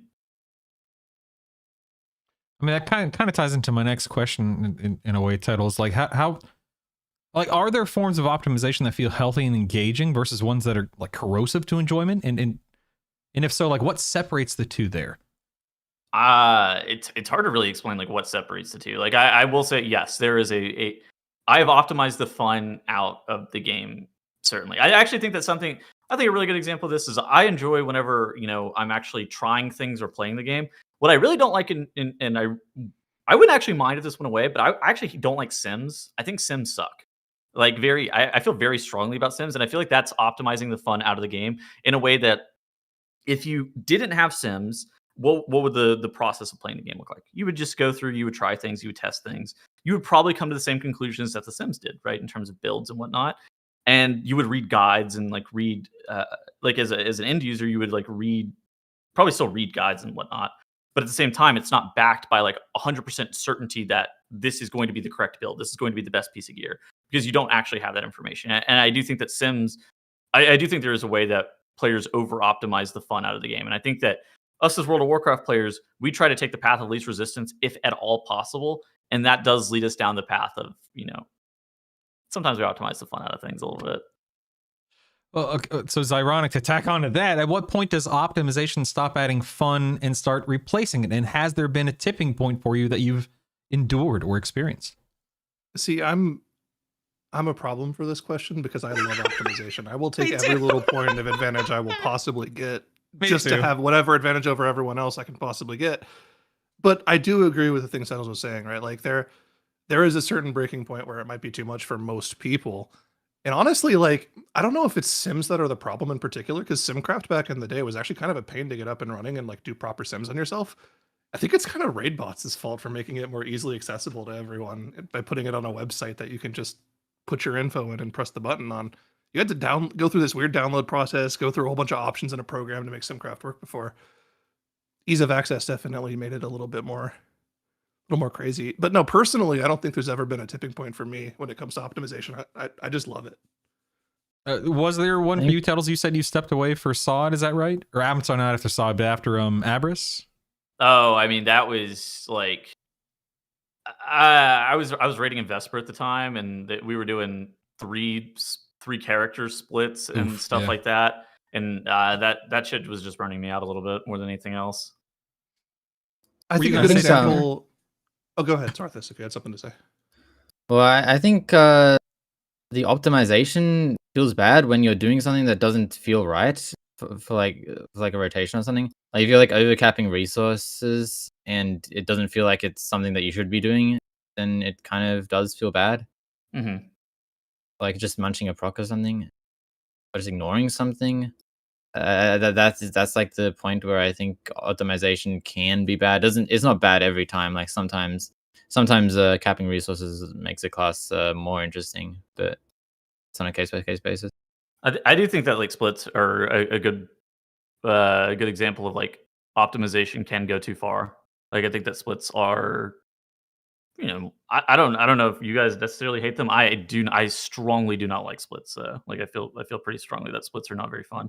It's kind of like the same thing with farm raiding. Everybody does raid farm, but I think that the extent of which players do farm raiding is probably a little bit too vast. Like I don't know why people have to log on week 25 of the patch to actually farm the raid anymore. Like, well, for what is the purpose?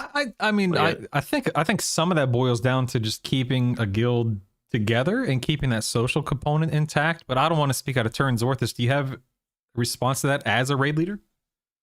I mean, I like raiding farm. I like showing up every week and doing raid. It's just it's just nice to play the game. And farm is like you just think differently in farm. You kind of just go in and you play your class, and the bosses are kind of chill.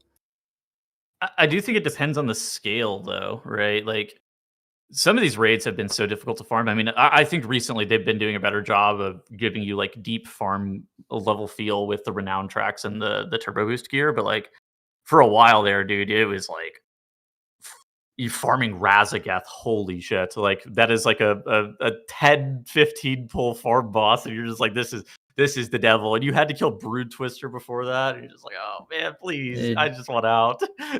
Jailer was the worst. I think we really struggled re-clearing that boss. It was like I think we killed it, and then the next like 6 weeks we only killed it once past then. We had like issues on the previous bosses, we had issues on Jailer itself. That was really bad. But now farm is really easy. They're like 15% buff and turbo boost, and then some other buffs as well. They definitely have made it better, and I think that's like pretty undeniable. I don't know. It's kind of like an interesting like cultural thing though, that everybody's always done farm, so everybody continues to do farm.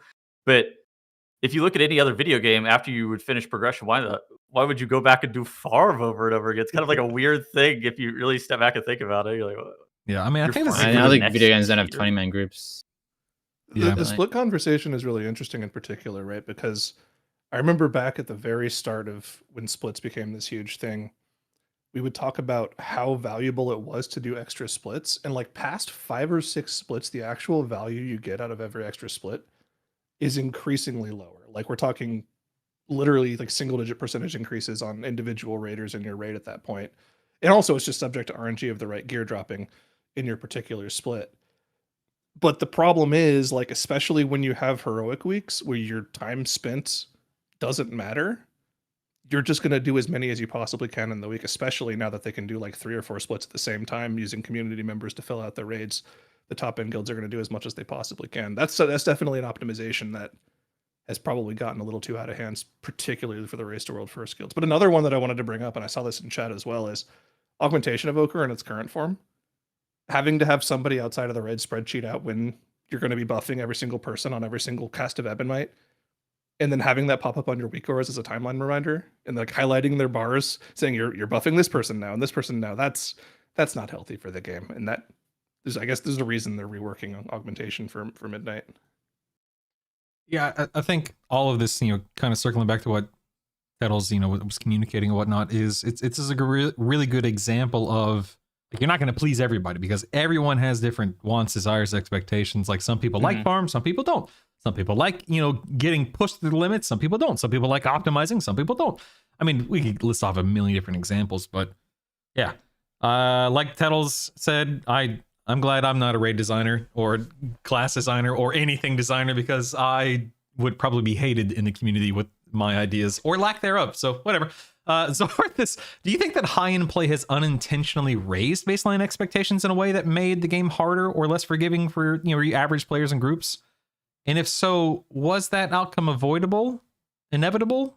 What do you think? I don't have experience like progging in an average group recently, but I would say there is an expectation. There's probably a new expectation to be made. I mean, maybe someone. What do you think about pre-race world first, or like maybe even like pre-resilient key? Like I feel like there is a difference there, right? Pre-race world first. Yeah, like before you had access to information about what the Race World First guilds were doing. I didn't play then. Like when they didn't stream it, I did not play then. Okay. I've only ever played the game when they streamed Race World First, like any real capacity. But I mean, the Rezilki thing is true. I do think people are like practicing way more in Rezilkis. I want to interrupt you real quick, and then I want you to continue this train of thought. Of course, you just sent out, correct me if I'm wrong, a questionnaire, a poll about resilient keys, right? Yeah, actually released a video about it yesterday. Yeah. Can you I'll link that in the description below for anyone who wants to check this out. Can you give us a little TLDR real quick about what you found?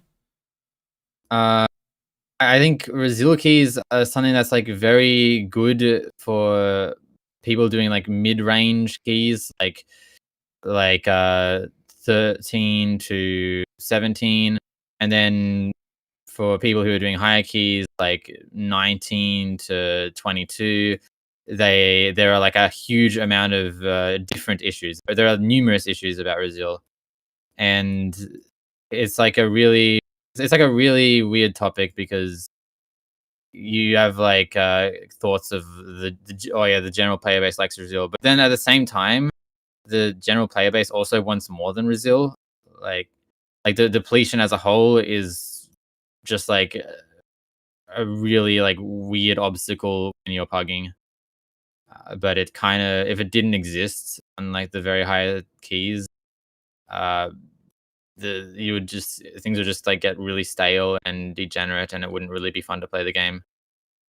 That's interesting. So like, I feel like there needs to be a balance now in Resil keys of like that they need to make it better for the lower population of keys, and then they need to make Resil keys more restrictive for the higher population.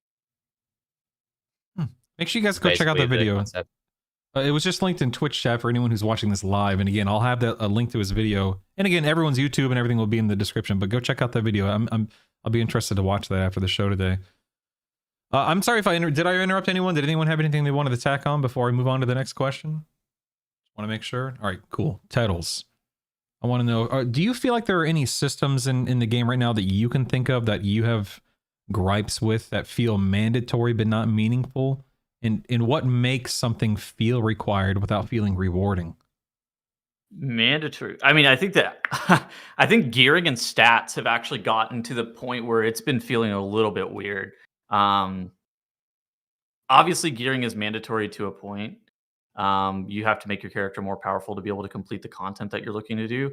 But then you have something on top of it, like turbo boost or whatever, where then gearing doesn't really feel meaningful, yet whenever you like look at sims, it feels like, oh, I'm getting kind of griefed by not having these pieces of gear. And I think that gearing has been like the biggest culprit of that for me, where it's like, oh, I have to do a bunch of Mythic Plus to grind out all this gear. Oh, I have to make sure I'm min-maxing my profession and my crafting in the biggest way possible.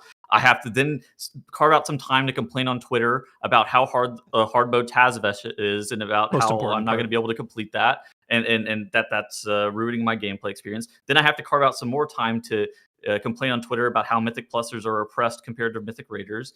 And it's like, I think gearing has actually ran into this problem where it's like, it's super important because obviously, getting more power on your player is a valuable thing. But then it's like, whenever you get a piece of gear, when was the last time you guys felt like, oh, holy shit, this is BIS.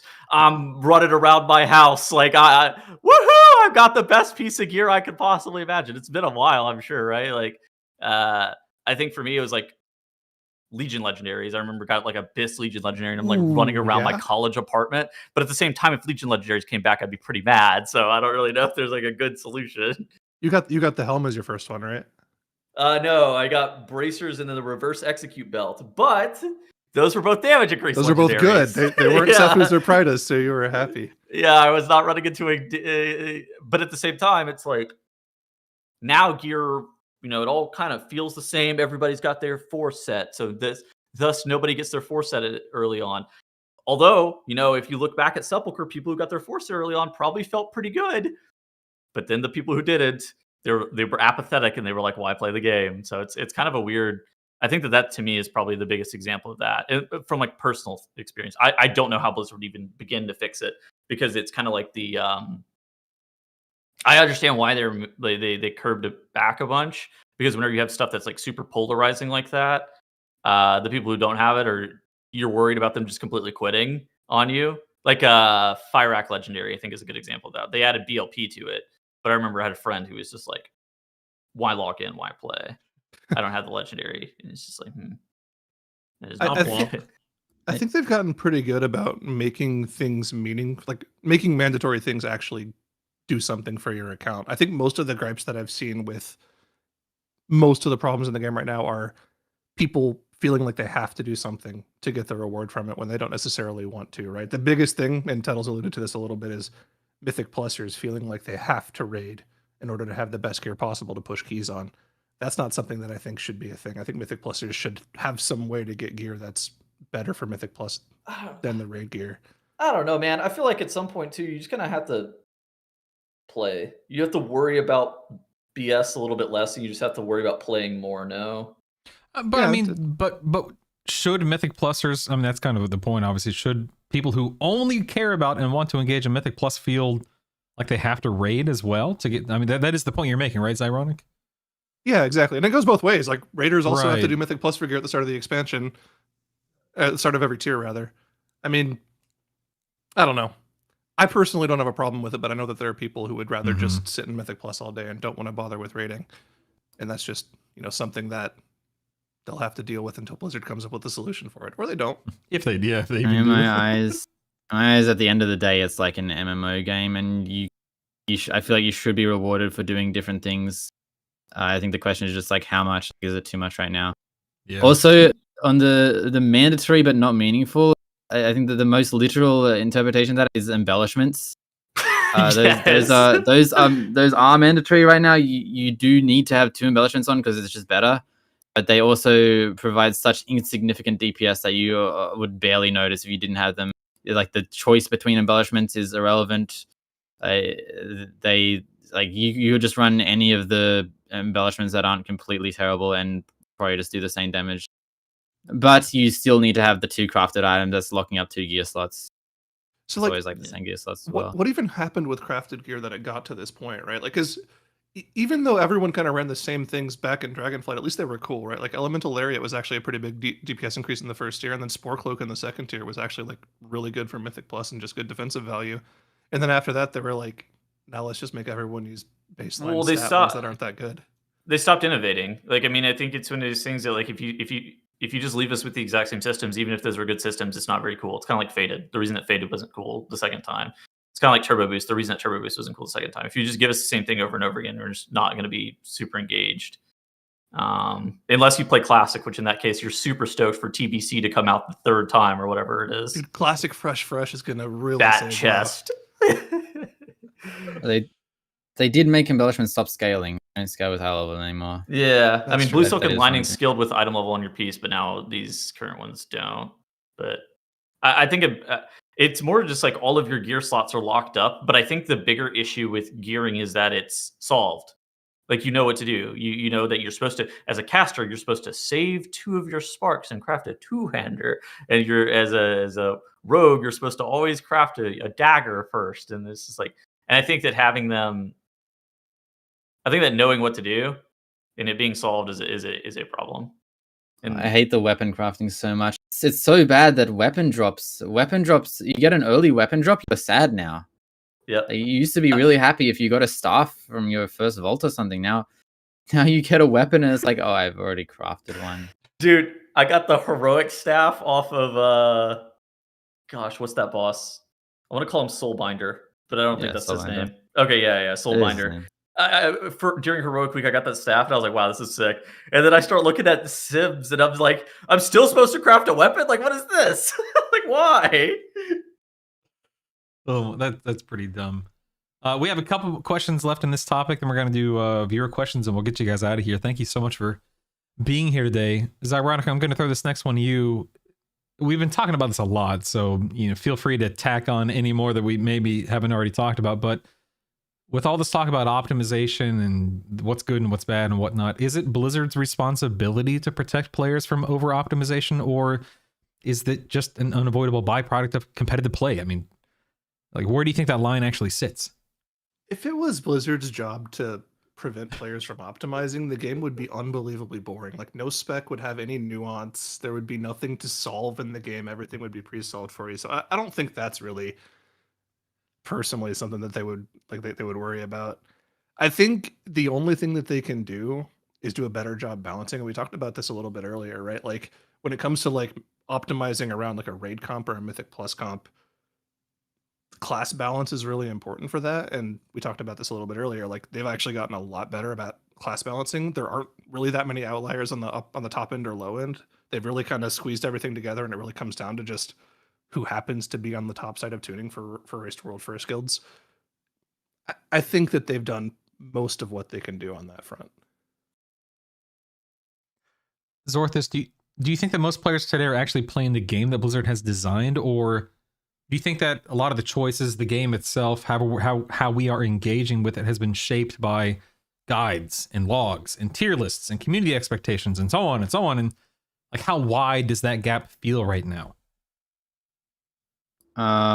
Well, the players shifted away from the game that Blizzard designed ages ago, and now Blizzard is shifting towards the game that the players play.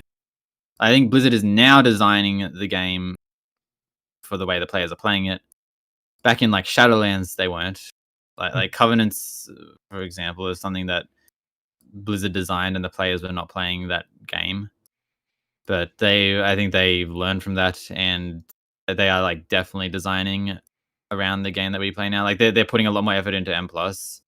Like previously, they would not consider M+ in balancing. It would just be like an afterthought. Wouldn't really do much to dungeons either. It was just kind of there.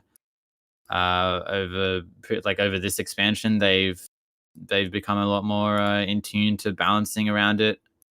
Like you'll actually see classes in like PTRs will get balanced with regards to their power and M+ a lot. Tattles, do you think that the average player genuinely wants to optimize? Or are they mostly just trying to avoid being wrong or excluded from their Mythic Plus team, the raid team, pugs, etc.? Yeah, I mean, I think that average player, obviously subjective. I think the average player doesn't care, but I think the average player who you reach a level where you start to do research. The average, let's say, class Discord enjoyer or something like that. That's right? a fair take. Yep.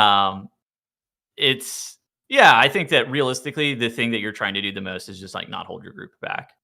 I think realistically, God, I think there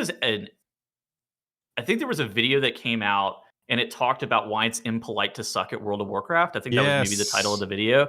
And I think that video is a really good representation about like the average player experience, where it's like, you don't really care to be groundbreaking. You just don't want to feel like you're holding your group back. And thus, you'll download 1,000 WeakAura packs. Thus, you'll do you'll try to figure out how to do the most damage possible, and you'll grind for this stupid piece of gear that's like a 0.3% damage increase, because you just feel like that is what your responsibility as a player to your guild, to your raid team, to your Mythic Plus group is. Because ultimately it's not a single player game, right? As much as players in 2026 want to play this as a single player game, it really isn't. There is a burden of responsibility on you doing right by the other people that are in your group.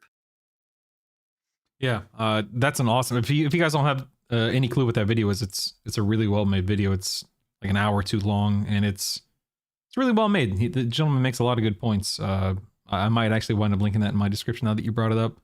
That was a good video. I resonated a lot with it. Like one of the key takeaways, I remember him talking about like Ellesmere and the gunshot sound WeakAura, and then he was like, does anybody really want this in their game?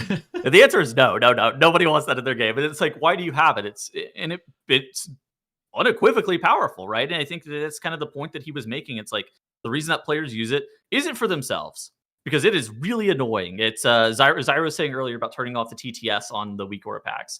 It is really annoying and overstimulating to have that much audio clutter.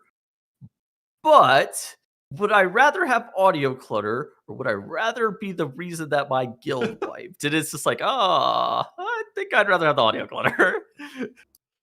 Absolutely. Dude, the audio thing. I was playing a lot of beta, and like without add-ons with any like kind of audio alert. And then you go back on live. Went and did some live keys, and there's like insane noise pollution. It's like I was on the farm, and then I moved back into the city. And there's like sound everywhere. Dude, I'm not There's like sounds I didn't even realize were happening. Like I just like filtered them out. Now I'm noticing them again. Midnight is greener pastures then. We're going to be in good hands. Oh, that's actually a really funny take. But it's also a fair take. I think it's somebody was like, oh, I enjoy all these sounds the other day. I was like, dude, they shouldn't even exist in the game. I think the biggest problem that I have with them is that they're external sounds. It's like an air horn going off, and then a gunshot, and then swords are clanging in the background. You're just like, what is going on? Like literally, where are all these sounds coming from? Oh my goodness. It's ironic as a fan of optimization, and I feel you.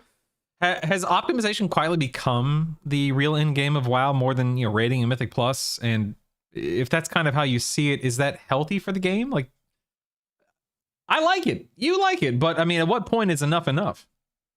No, it hasn't become the real end game. No, I mean the people that have gotten to the point where optimization is the end game for them, we're talking about like the very top of the top, like maybe the top 20 guilds in the world can get to the point where like, okay, we're optimizing everything. We know what we need to do.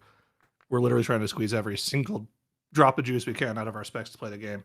For most players, just getting into Mythic is the end game. Just getting into like the double digits in Mythic Plus is the end game. We're talking like Just getting that's cutting like, edge. just getting right? well, I mean, cutting edge itself is really hard to get. Like it's single digit percentage of the population, right? So it's not to the point where optimization is a problem.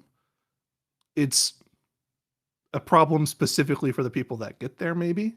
But that's such a small amount of people in the game Sure. that it's not a problem that Blizzard has to worry about. Yeah, I agree with that. I also think I think optimization is like easier now. I feel like gear is kind of like templated, and you can like with Dynars, etc. You can make a character and you can just have whatever gear you want. So instead of like running all the unique sims and like working out what's best for your character based off what you've got in vaults and whatever, you kind of can just like, at least in this patch, you kind of can just like copy someone. Like, so many of your slots are just locked up in things that you have to run. I feel like everyone's just running the same character at the moment. We have some, number one, thank you guys so much for sitting down today and chewing through this with me. I really do appreciate it. We have some really good viewer questions today, and viewer questions are always hit or miss depending upon who's watching and how this conversation hits them. But I want to start off with a question from a gentleman named Bruised Dog. Thank you for being here, Bruised Dog. He wants to know, and this is not directed at any one of you, so feel free to jump in if this speaks to you. Do you think high-end WoW requires talent or effort from players? And what did you do specifically to improve at a consistent rate? I think this is probably one of the more effort-based games I've played. Very, it's not like it's not like you're playing a shooter or something like that. Like, a lot of World of Warcraft actually kind of comes down to doing research beforehand and having a pretty good understanding of where you're supposed to be going and what you're supposed to be doing. Yeah, I don't think it requires talent at all. It's more just how much effort you put into learning what it is you want to do in the game, whether that's playing with a team in Mythic Plus and being good at pressing your CC and communicating with your team, or in raiding, being optimal with your DPS rotation and never dying. I mean, putting effort in and researching what you want to do is important, but I don't think there's any specific talent that you can have for it, unless you have like really good reaction speed or like you're really good at problem solving quickly. But those are pretty unique skills that not everyone in the raid has to have. I think WoW is the easiest game to play at the high end. I feel like any other game, so if you want to be like near the top, you kind of need to be like naturally skilled and talented, like fast reaction time, etc.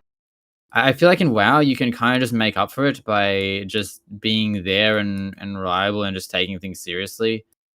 I also think the third skill is social skills. I think like having a strong social, being good socially is like as important in WoW as being good at the game. I feel like if you're just like there and you're silent and you can't like talk to anyone is like kind of bad. Why are you laughing, Ted? World of Warcraft players need to have strong social skills. I do agree with what you're saying, Zorthis. I do. I think that a person who can sit down, have a conversation, communicate clearly, effectively, calmly, explain themselves, not take things personally, et cetera, et cetera, et cetera, et cetera. I think that's very important. I definitely agree with that. One of the biggest questions you get as like a Mythic Plus streamer, and I'm sure Zorthis tells you get this question all the time, is like, how do I find a group of people to play with, to do high keys with? And it's networking. Yeah. It's finding people you like playing with and saying, hey, let's play again sometime. And that, some reason, that's really hard for a lot of WoW players. I made a video back in BFA titled something to the effect of like how to, naturally increase your rated.io score or something like that. And my biggest point in the video was, as you're running Mythic Plus, if you're pugging, which a lot of us do, if you encounter someone who plays intelligently, communicates efficiently, et cetera, add them to your friends list. And I got so many comments from people saying, you're just saying just make friends with people? Yes, like literally. Yes.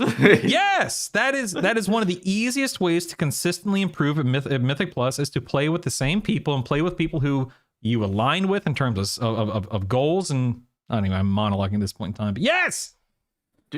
Zorthus, I have a question. In your poll, would you have said that you primarily pug or play in coordinated groups? What would you have answered to that? Because I sat there. More often than not, I don't have a team. I just play whenever I get invited. But is that pugging? I don't really know. I mean, well, I've genuinely pugged a lot in the last 2 seasons, and it's honestly kind of annoying because people kind of think I don't pug. People because think that streamers don't pug at all. Yeah, like I got in like this tier. I got invited one day to fill in for like Drogo's group, and we did 21s there, and like. The rest of the season, I literally like sat in LFG. I got invited to groups from people that like knew me, but they were never like it was never just like, oh, we were actually pushing as a group. This is the plan. It was just like one random key with people who were just like good at the game. It's I don't know. I've been pugging a lot, like actual like proper pugs in the last 2 seasons. I would have probably said pug to that. But I mean, I have experience in a lot of scenarios. I have experience doing like World 300 push keys. Experience doing like top 10 push keys. I had experience. I was like we were like world first for a while in season 1, and now last 2 seasons I've actually just been like playing. This in like season 2 I was like playing off meta, just pugging. Of course, I'll never have like the true pug experience because people know me. But. It's like it's definitely like interesting. I don't really like pugging. It's very it's very it's like you just get groups that are just like it's just obviously not going to work. Yeah, pugging. I feel like there's actually kind of a gradient to it. There's like pugs of people that you know that just kind of invited you to play with them, and you're like, okay, cool. And then there's pugs of people who you're not in voice with, you don't know, that are from LFG that you're never going to see again, and you're like, this is the worst. And it's like there I think if more people played with, you know, the other type of pug where it's like these are people that you don't necessarily know too well, but you're in voice with them, you're trying to actually, you know, coordinate what's going on in the group and stuff like that. I feel like the gameplay experience would be a lot better for most people.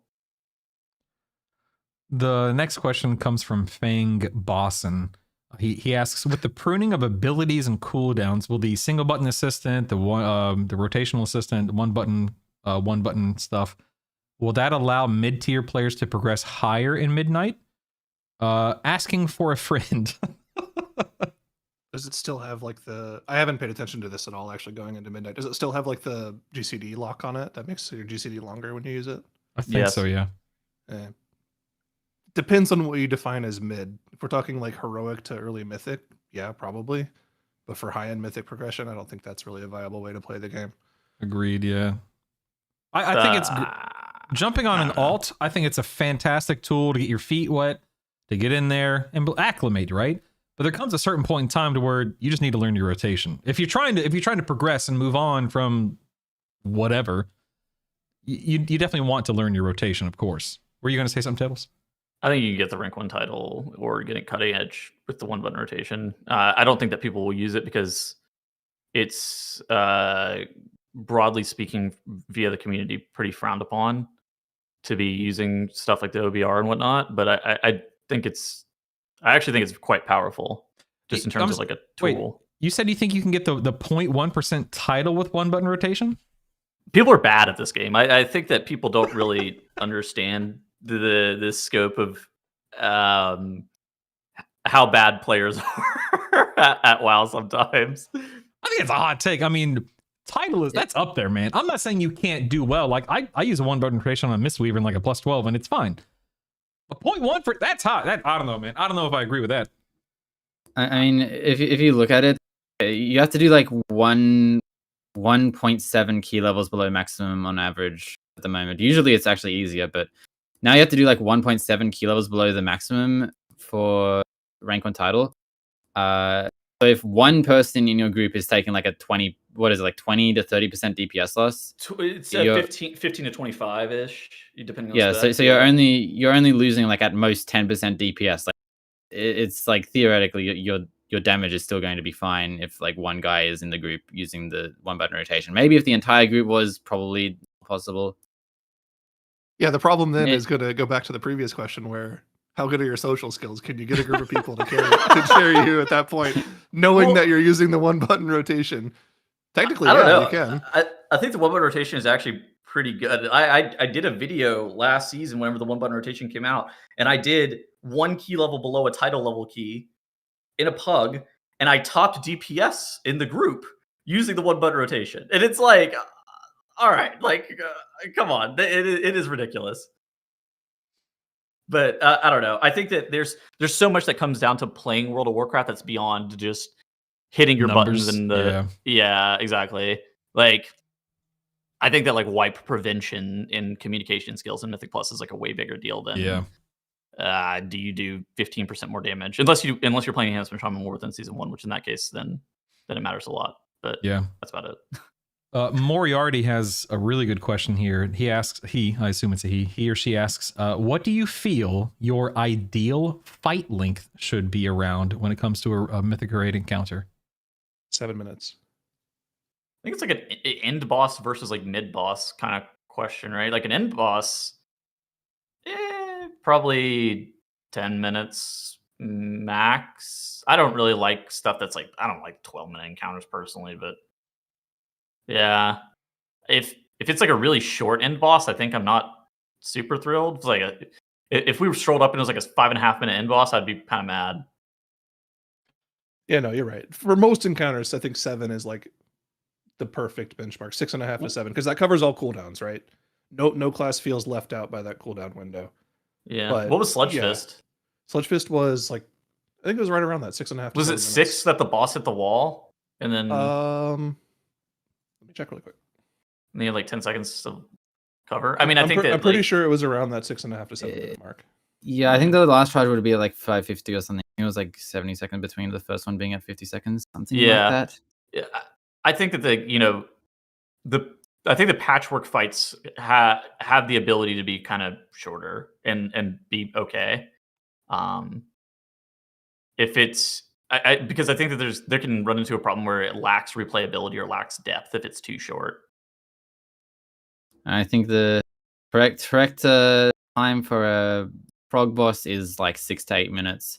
But I think like having a fight that just lasts a little bit longer with like a lot of phases is nice as well. And then I think end boss, like, I don't think an end boss should be below 10 minutes. I definitely don't think an end boss on prog should be below 10 minutes. Maybe 9's okay. I would like to see like sometimes they do a 12-minute end boss. You have like 2 lusts. I know people don't like long fights, but I feel like if every fight that is an end boss is just always 10 minutes, I think it's a bit stale. Which I think every end boss has been 10 minutes recently. Yeah. What do you think about pull count? Like, what's like your optimal pull count for like an end boss? I think just 300 is the best typically. Yeah. It's Like not 250 to too- 350. It's not too hard. I think like 500 is like excessive. Battling I mean- Kill Jaden again. To me, yeah, I was about to say Mythic Kill Jaden comes to mind. Yeah, I liked Mythic Kill Jaden. I can't remember what the guild I was in, how many pulls that took, but I'm not world first, obviously. So God, could you imagine how different the raid, like that raid, would have looked if we streamed Race to World First back then? oh my god, Dude, night that and day, boss I'm would have sure. been a nightmare. Have you seen the video that Method posted about Kill Yeah. Jaden specifically? It's like a 5-minute video of the changes that happened in the first few days of progression, where like they nerfed half of the mechanics by 50%. It was like Razageth, but in phase 1. That's crazy.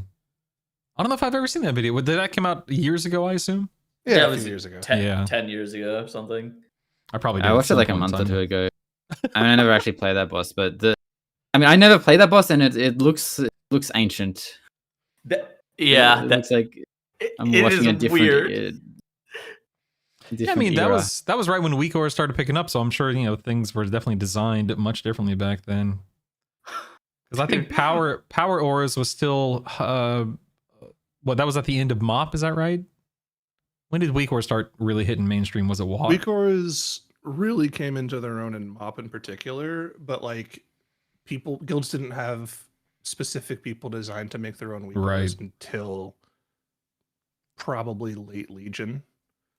So yeah, it was right around that time. I remember the end of Legion. You guys remember Fallen Avatar? Everybody did, instead of having like an auto assignment, like you're soaking next, you're soaking next. Everybody's guild had a list that was on the left side of their screen, and you could see other players' debuffs, and that way you knew that if you were supposed to be next or not, and it didn't tell you that you were supposed to be next. And that it's just like looking back on stuff like that, like Zortha said, it just looks ancient. It is crazy to think about that we played like that. It just makes me wonder what Midnight's going to look like. For better, for worse, good or bad. I'm not going to sit here and say it's going to be, either way, but I don't know. We'll have to wait and see, I suppose. I had one more question in mind that I want to get you guys out of here because we've been here for a couple hours now. That was a question toward Tettles, but I think it was a joke. We'll skip that one. Okay, this is a question from Lightbulb. Do you think Blizzard can do a better job of making specs not one build meta? And he goes on to ask or clarify, making different play style and talents even more, even on the DPS meters, rather than you have to pick these talents to be viable. So I'm reading what they wrote. So I'm just trying to analyze it as he writes it out. Does that make sense? Does that question make sense? I guess the question, the first reaction I have is that true? I mean, don't. Well, I mean, I can use BM Hunter as an example. I mean, did you play Pack Leader and Dark Ranger? Pack Leader's fine, but Dark Ranger is numerically, objectively more damage. But they are both perfectly adequate builds. I mean, you're not gonna suck if you play Pack Leader. But I mean, I guess he does clarify for the meta. Like, is there, with you guys all playing Elemental, is there one Elemental build at the high end that you have to play to be completely optimized? You can change utility talents, but that's kind of it, to be honest. Ellie's pretty locked in at the moment. The hero talent. The hero talents are like very weird between classes. There are a lot of classes that have one dungeon talent and one raid talent. That is what Ellie is right now. Mm-hmm. There are classes that have one talent that is good in everything, and the other talent is like completely ignored. Like Ret is that in that scenario. There are I think a few classes this expansion have had points where both hero talents are actually like viable in both settings. Like Enhanced and Shaman in Season 2 was very good. Where like both hero talents were viable in all scenarios. That's like, I feel like Blizzard needs to have like extreme care for that. I don't think it's like realistic or attainable. But then on the topic of like talents in general, I think talents can in the spec tree, like throughput talents can actually be flexible, but they have to make the talents worse for it. Like you can't have like strong talents and flexible talents at the same time, really. Okay. One last question. Just listen, I just want to ask a question. There's no judgment here. There's maybe a little bit of judgment, just one judgment, or just one question. Tettles, you're playing a shaman right now. Is your Bloodlust key bound, or do you click it? Mine's bound. All right. Zyronic, what about you? Yeah, mine's bound. Zorthus, what about you? Mine is bound, but I used to click it, and I think it was a mistake that I used to click it. I accidentally fat fingered it during phase 1 of Dimensius, and I took it off. I had to take it off my bars. See, that's what I'm saying, man. You guys are crazy having it bound. Oh my god! I was very scared. What is your bind? What is your bind? X. You don't even have a modifier on it. Oh my god! No wonder you click it in phase 1. Mine on Shift H. Okay, mine's Shift V, so it's kind of hard to hit. Okay, but listen, back when I first started playing Mage and Shaman, my Time Warp bind was 5. Oh my god! And my filler is 4. My Stone Bulwark totem is Shift X, and then my Lust is X. I can't believe that, man. Oh my! It's so right now you're telling me on live it's bound to X Bloodlust. Your Bloodlust is bound to X. Yeah. All right. Just don't lust at the wrong time. All right. Well, thank you guys for being here today. I really do appreciate it. I want to go around the table one last time, one last question to get us out of here. Tettles, are you optimistic? Are you worried? How do you feel going into midnight with the direction that WoW's heading right now? I mean, I feel like I'm normally pretty optimistic just about the game in general. I still enjoy playing World of Warcraft. I think a lot of people are like heavily dooming. I'm definitely not in that camp. I do think I'm optimistic, and I'm really excited about just like seeing the new content and enjoying the game. I am a little bit pessimistic about. I'm worried about the game feeling a bit stale, kind of like as we talked about a bit earlier about. I worry that not enough is changing, but that's something that we'll have to wait and see. But I think if I had to classify myself, I'd say I'm pretty optimistic. Zyronic, what about you, sir? I would say generally I'm pretty optimistic, but I'm always that way when it comes to WoW, right? Like Tettles. I feel that too. I just enjoy new content. I like doing new things. When it comes to WoW in particular, I'm more tied to the community aspect of it, right? Like playing this game is kind of my job as a proxy to casting. I like logging in every week and raiding with my team, regardless of what the content is. So unless they like decide to remove raiding or Mythic Plus from the game, I think in general the future of WoW is pretty optimistic for me. Zorthus, same question, of course, sir. I am optimistic. I think everything will, like, it's a shake-up, but I think after a month or whatever, everyone will just be playing the same game and be used to it, and it won't be much of a contention. I am fearful though about the community perception and like potentially like misinformation as it's spreading about like, oh, they're removing add-ons or whatever. I am scared there's like going to be a large portion of the community that just like logs on, their add-ons don't work. They just like don't want to play the game, and they just don't play the game or whatever. Dude, I met somebody who recognized me IRL the other day, and they told me they hadn't played the game for a little bit, and then the first thing they said was, "So Midnight's ruined, right? They're deleting all the add-ons." That's like, I feel like the widespread rhetoric about what's happening with the game is Blizzard's deleting add-ons. The game is going to be worse, and it's that actually caught me off guard. I was like, "Wait, what?" It was like, "Wait a second, you think that add-ons are getting deleted and the game's going to be worse?" Interesting. That's the large, more broader rhetoric about what's actually going on with Midnight. I feel like I can count so many times on my stream that I've explained that they're not actually removing add-ons; they were just restricting them, and they didn't actually like remove weak auras. But the weak auras devs didn't. It's been so. I feel like the perception of the expansion is the like number one thing that is going to have an impact on this expansion, and I really hope it doesn't just like end up being people think the expansion shit and it's shit. Also, I will say I think pre-patch is going to affirm pre-patch is going to affirm some of these thoughts, because we're kind of going to be playing the Midnight classes just without Apex talents and tier sets. Oh, so, dude, add-ons are going to be a disaster on launch too, because okay, if you haven't played a bunch of Midnight beta, there are so many add-ons on the beta that just they're let's say poorly designed. That's probably the nicest way of describing it, because we got away from professional developers creating add-ons, right? And now we have these kind of, they're brand new, right? It's just been taking development time, and they're just not ready for the expansion to come out, and then you're gonna have to use them, and they're just gonna throw 1,000 Lua errors. Like, I was using like ArcUI and Tweaks UI the other day, and they just have dependency issues, and they just like throw Lua errors on top of one another from interactions with one another, and it's like those things were gonna get resolved probably at some point, but they're just not ready yet. Yeah, I think some people are in for a wake-up call. I mean, I use a ton of add-ons and weak auras, so I'll be adjusting my UI for at least a month leading up to the release. Man, thank you guys so much for being here. Let's go around one more time. Tettles, tell people where they can find you. Tell people what's going on in your world, in your corner, and get us out of here, man. Go ahead. Yeah, twitch.tv/Tettles, and check out my YouTube channel. Also, check out The Bench. Watch The Bench podcast. Yes. By the way, please. I will link to that as well down below. I love shining a spotlight on anyone out there who's making content and that kind of stuff. So thank you so much for being here today, man. I really, really do appreciate it. Zyronic, same thing, buddy. Where can people find you? What's going on? Get us out of here.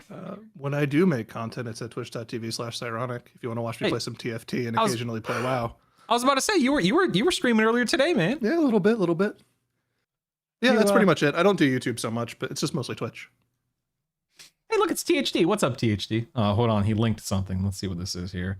Zorthus, while I look at this random Imgur image, can you go ahead and let people know where they can find you and what's going on, please? I'm Zorthus on Twitch, Zorthus on YouTube, except I have a space on YouTube. I don't know. Should I remove that? Yes. I don't know. Yes, you should remove I kind that. of like it though. Is it at the It's end? funny. Is it Zorthus space at the end? No, it's just Zor space Thas. Like at some point, I think they like get you to put in your full name, and I just put first name Zor and second name Thas, and it just automatically How does YouTube. it I never work? change it. How does it work whenever people like look you up on? It doesn't mess with your search engines, the SEO stuff, right? I mean, I've searched Zorthus, and it's fine. All right, it shows up. Yeah, I see it right now. It's just showing up as you. I mean, it's probably fine, but it is troll. I probably should. Well, it's just funny because people will refer to me as Zor space that. I'll like look at the classes or something. Yo, I watched a video that Zor space Thas as opposed to. That's amazing. Well, I'll make sure everything's linked properly down below. Please, guys, go follow these guys. Go subscribe to these guys. Go support these guys. If you want to watch high-end play across the board, these three are definitely up there. Zorthus, you'll be streaming your raid leading. Is that correct? Going into midnight. Yeah, probably. All right. Please make sure you guys go watch these guys do Mythic Plus and raiding. I promise you'll learn some stuff. Thank you guys for being here. We're going to get you out of here. Go follow these guys. Click the links below. Episode 11 will be next week. That is what, the 18th? I don't have guests to announce yet. I mean, I do, but I just want to make sure they're locked in before I announce them. So you can expect that on my Twitter. Go follow me. I'm Brutal Static everywhere. And that's a wrap, gentlemen. Round of applause for you guys. You're awesome. Thank you for being here. And we'll see you guys on the next one. My name's Brutal, and we appreciate you. You guys are fantastic, as I keep saying. Thank you so much for taking time out of your day to be on this and to do this. I really do appreciate it. And I'll reach out if I need anything, of course. But that's it, man. You're done. Get out of here. Go enjoy the rest of your day. Or in your case, Zorthus, your entire day, buddy. Zorthus, are you still streaming 365 days this year? Or was No, that just the last year plan? That was last year. I stopped. I decided it wasn't actually good. I don't even think it's like good for content to stream every day, really. I agree. It's... Did you see? No, I can hear you and see you. Can you hear us, buddy? Are you there? Zorthus? No. I have He's DC. gone. Yeah, I'm He's back gone. now. I did Hey, this. welcome back. Welcome back. We heard what you said, but yeah, I think that we all agree that it is not good for content. Yeah. But it's good to Also- it's good for socializing. Probably not good monetarily either, admittedly. It's good to wake up every day. I mean, I think it is good monetarily. Well, it's just, I mean, it's better monetarily than not streaming, right? Unless you Yeah. get more viewership with reduced hours. Yeah, I think it's the age-old argument of like, where do you allocate your time? Do you allocate your time strictly to, I mean, assuming you're not doing anything else, strictly to streaming, or do you allocate like half the time to streaming while also networking, doing videos, cutting clips, etc., etc.? I mean, there's an argument for both. Just it depends on what you're trying to accomplish, I suppose. I was very rarely playing like a full day without doing something in WoW anyways. But Yeah. on the days where it was like bleak and nothing was going on, it did feel forced. Like I did like kind of like go live. There's not actually anything to do. Kind of feels lame. Well, I really do appreciate you waking up so early, Zorth. I know you're doing it naturally, but the point is jumping on the call right away in the morning. I appreciate that, man. Thank you. If you guys need anything, let me know. Otherwise, like I said, go enjoy the rest of your day. I'm not going to hold you hostage anymore. All right, see you guys later. Good talks. Get out of here, man. Get out of here. Very cool.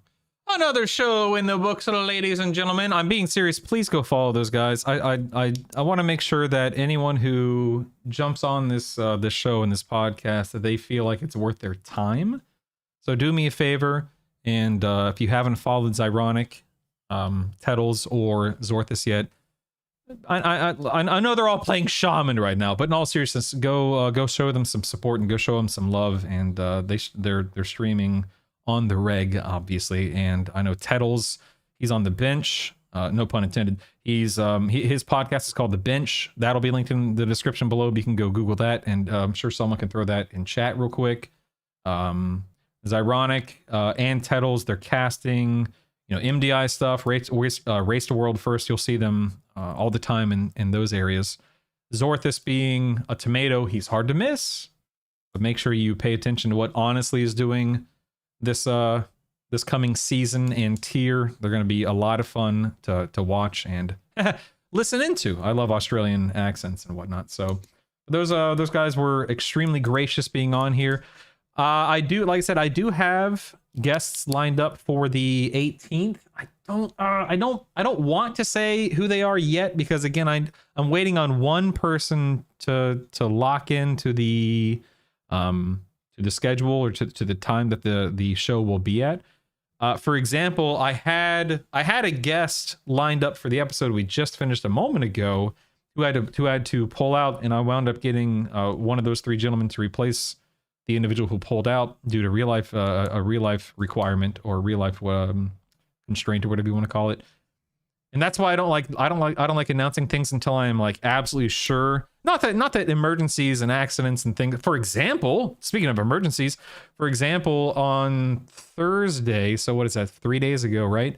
My son had an emergency appendectomy. So things happen, like real life happens. Sometimes you got to bow out. So I get it. But I like to be as sure as I can be that the guests are locked in and ready to go.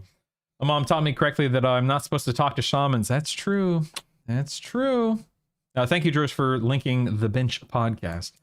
You guys are awesome. You guys are great. It is 4:22 Central where I am. It's going to take me or not me, it's going to take my computer like 6, 7. Oh, God. My wife and I talk about this all the time. You know how often saying 6 or 7, 6, 7, like, do you know how often that's actually said all the time? We say, yeah, it's about 6 or 7. We say it all the time. Meme aside, it happens regularly. I swear to God, in everyday conversation on the reg, it's stupid. I mean, now it's stupid. I guess it's not really stupid. But anyway, my point being, it'll take my computer 6 or 7 hours of rendering because it's a 2K video, 1440p. It's a big deal, but it takes forever for my computer to render it. The hardware's fine. It's just, I guess it just takes a long time to render. I mean, it's not 4K, so I guess it could take longer. But you guys are fantastic. Yeah, here, maybe I can get him real quick so we can come hobble in and say hi. Give me 1 second. Let me see if I can get Isaac. Hey, Isaac. You want to come say hi to Drew?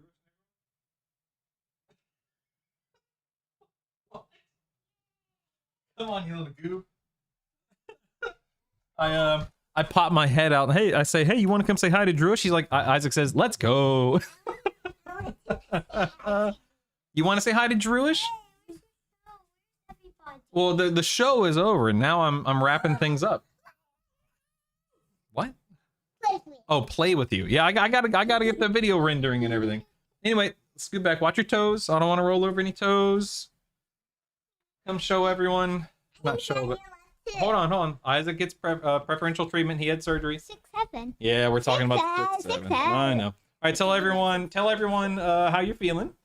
Good. It's not sore today, but I'm still really sore. Yeah. Still sore, but not as sore. Feeling good. Thumbs up. Wait. You want to see the belly button? Oh, yeah, he's got a bandage on his belly button because they went in through his belly button. It makes me Look at uncomfortable. that. Yeah, you don't have to do that, buddy. You don't have to show anything. Your turn for what? To get on your Oh, to get on my lap. Anyway, but everyone wanted to say that they love you and they hope you recover quickly and they're proud of you for being so brave and so on and so It forth. was the bravest day I've ever. You were very brave. It's very true. Yeah, Drewish had his taken out years know. ago. I heard. Yeah, Isaac heard. Yep. He- But love you, buddy. But everyone wanted to say they hope they wish you well and hope for a speedy. What are you doing back there? Oh, look at this little goober. What a silly girl. All right, let me say bye to all my friends, and then we'll. Can I say bye with them? I say bye too. You guys want to say bye with me? All right, don't sit on Isaac. Don't sit on Isaac for real. I want to on your lap. I didn't sit on your lap. Well, all right, fine. Hold on. Watch your toes. Watch your toes. You know what's crazy about that? Watch your toes, Savannah. I'm moving. You know what's crazy about that emote, Drewish? The Isaac emote is that thing's like 5 years old, but it still looks exactly like him. Here, Savannah. Emo? Yeah, you see the Isaac emote right there? Can I see? Can I hold It's right there. It says, "Hey Isaac." And then that's you. See it? Not that. That's a dog holding, or a fox holding a heart. That's you. It still looks exactly like you. Isn't that crazy? It's weird, right? Yeah. All right. You guys want to It say? looks weird. You guys want to say bye? Bye. Well, I don't. Okay, that was a little Okay, loud, bye. but Too loud. all right, Isaac, you want to say anything? I want to.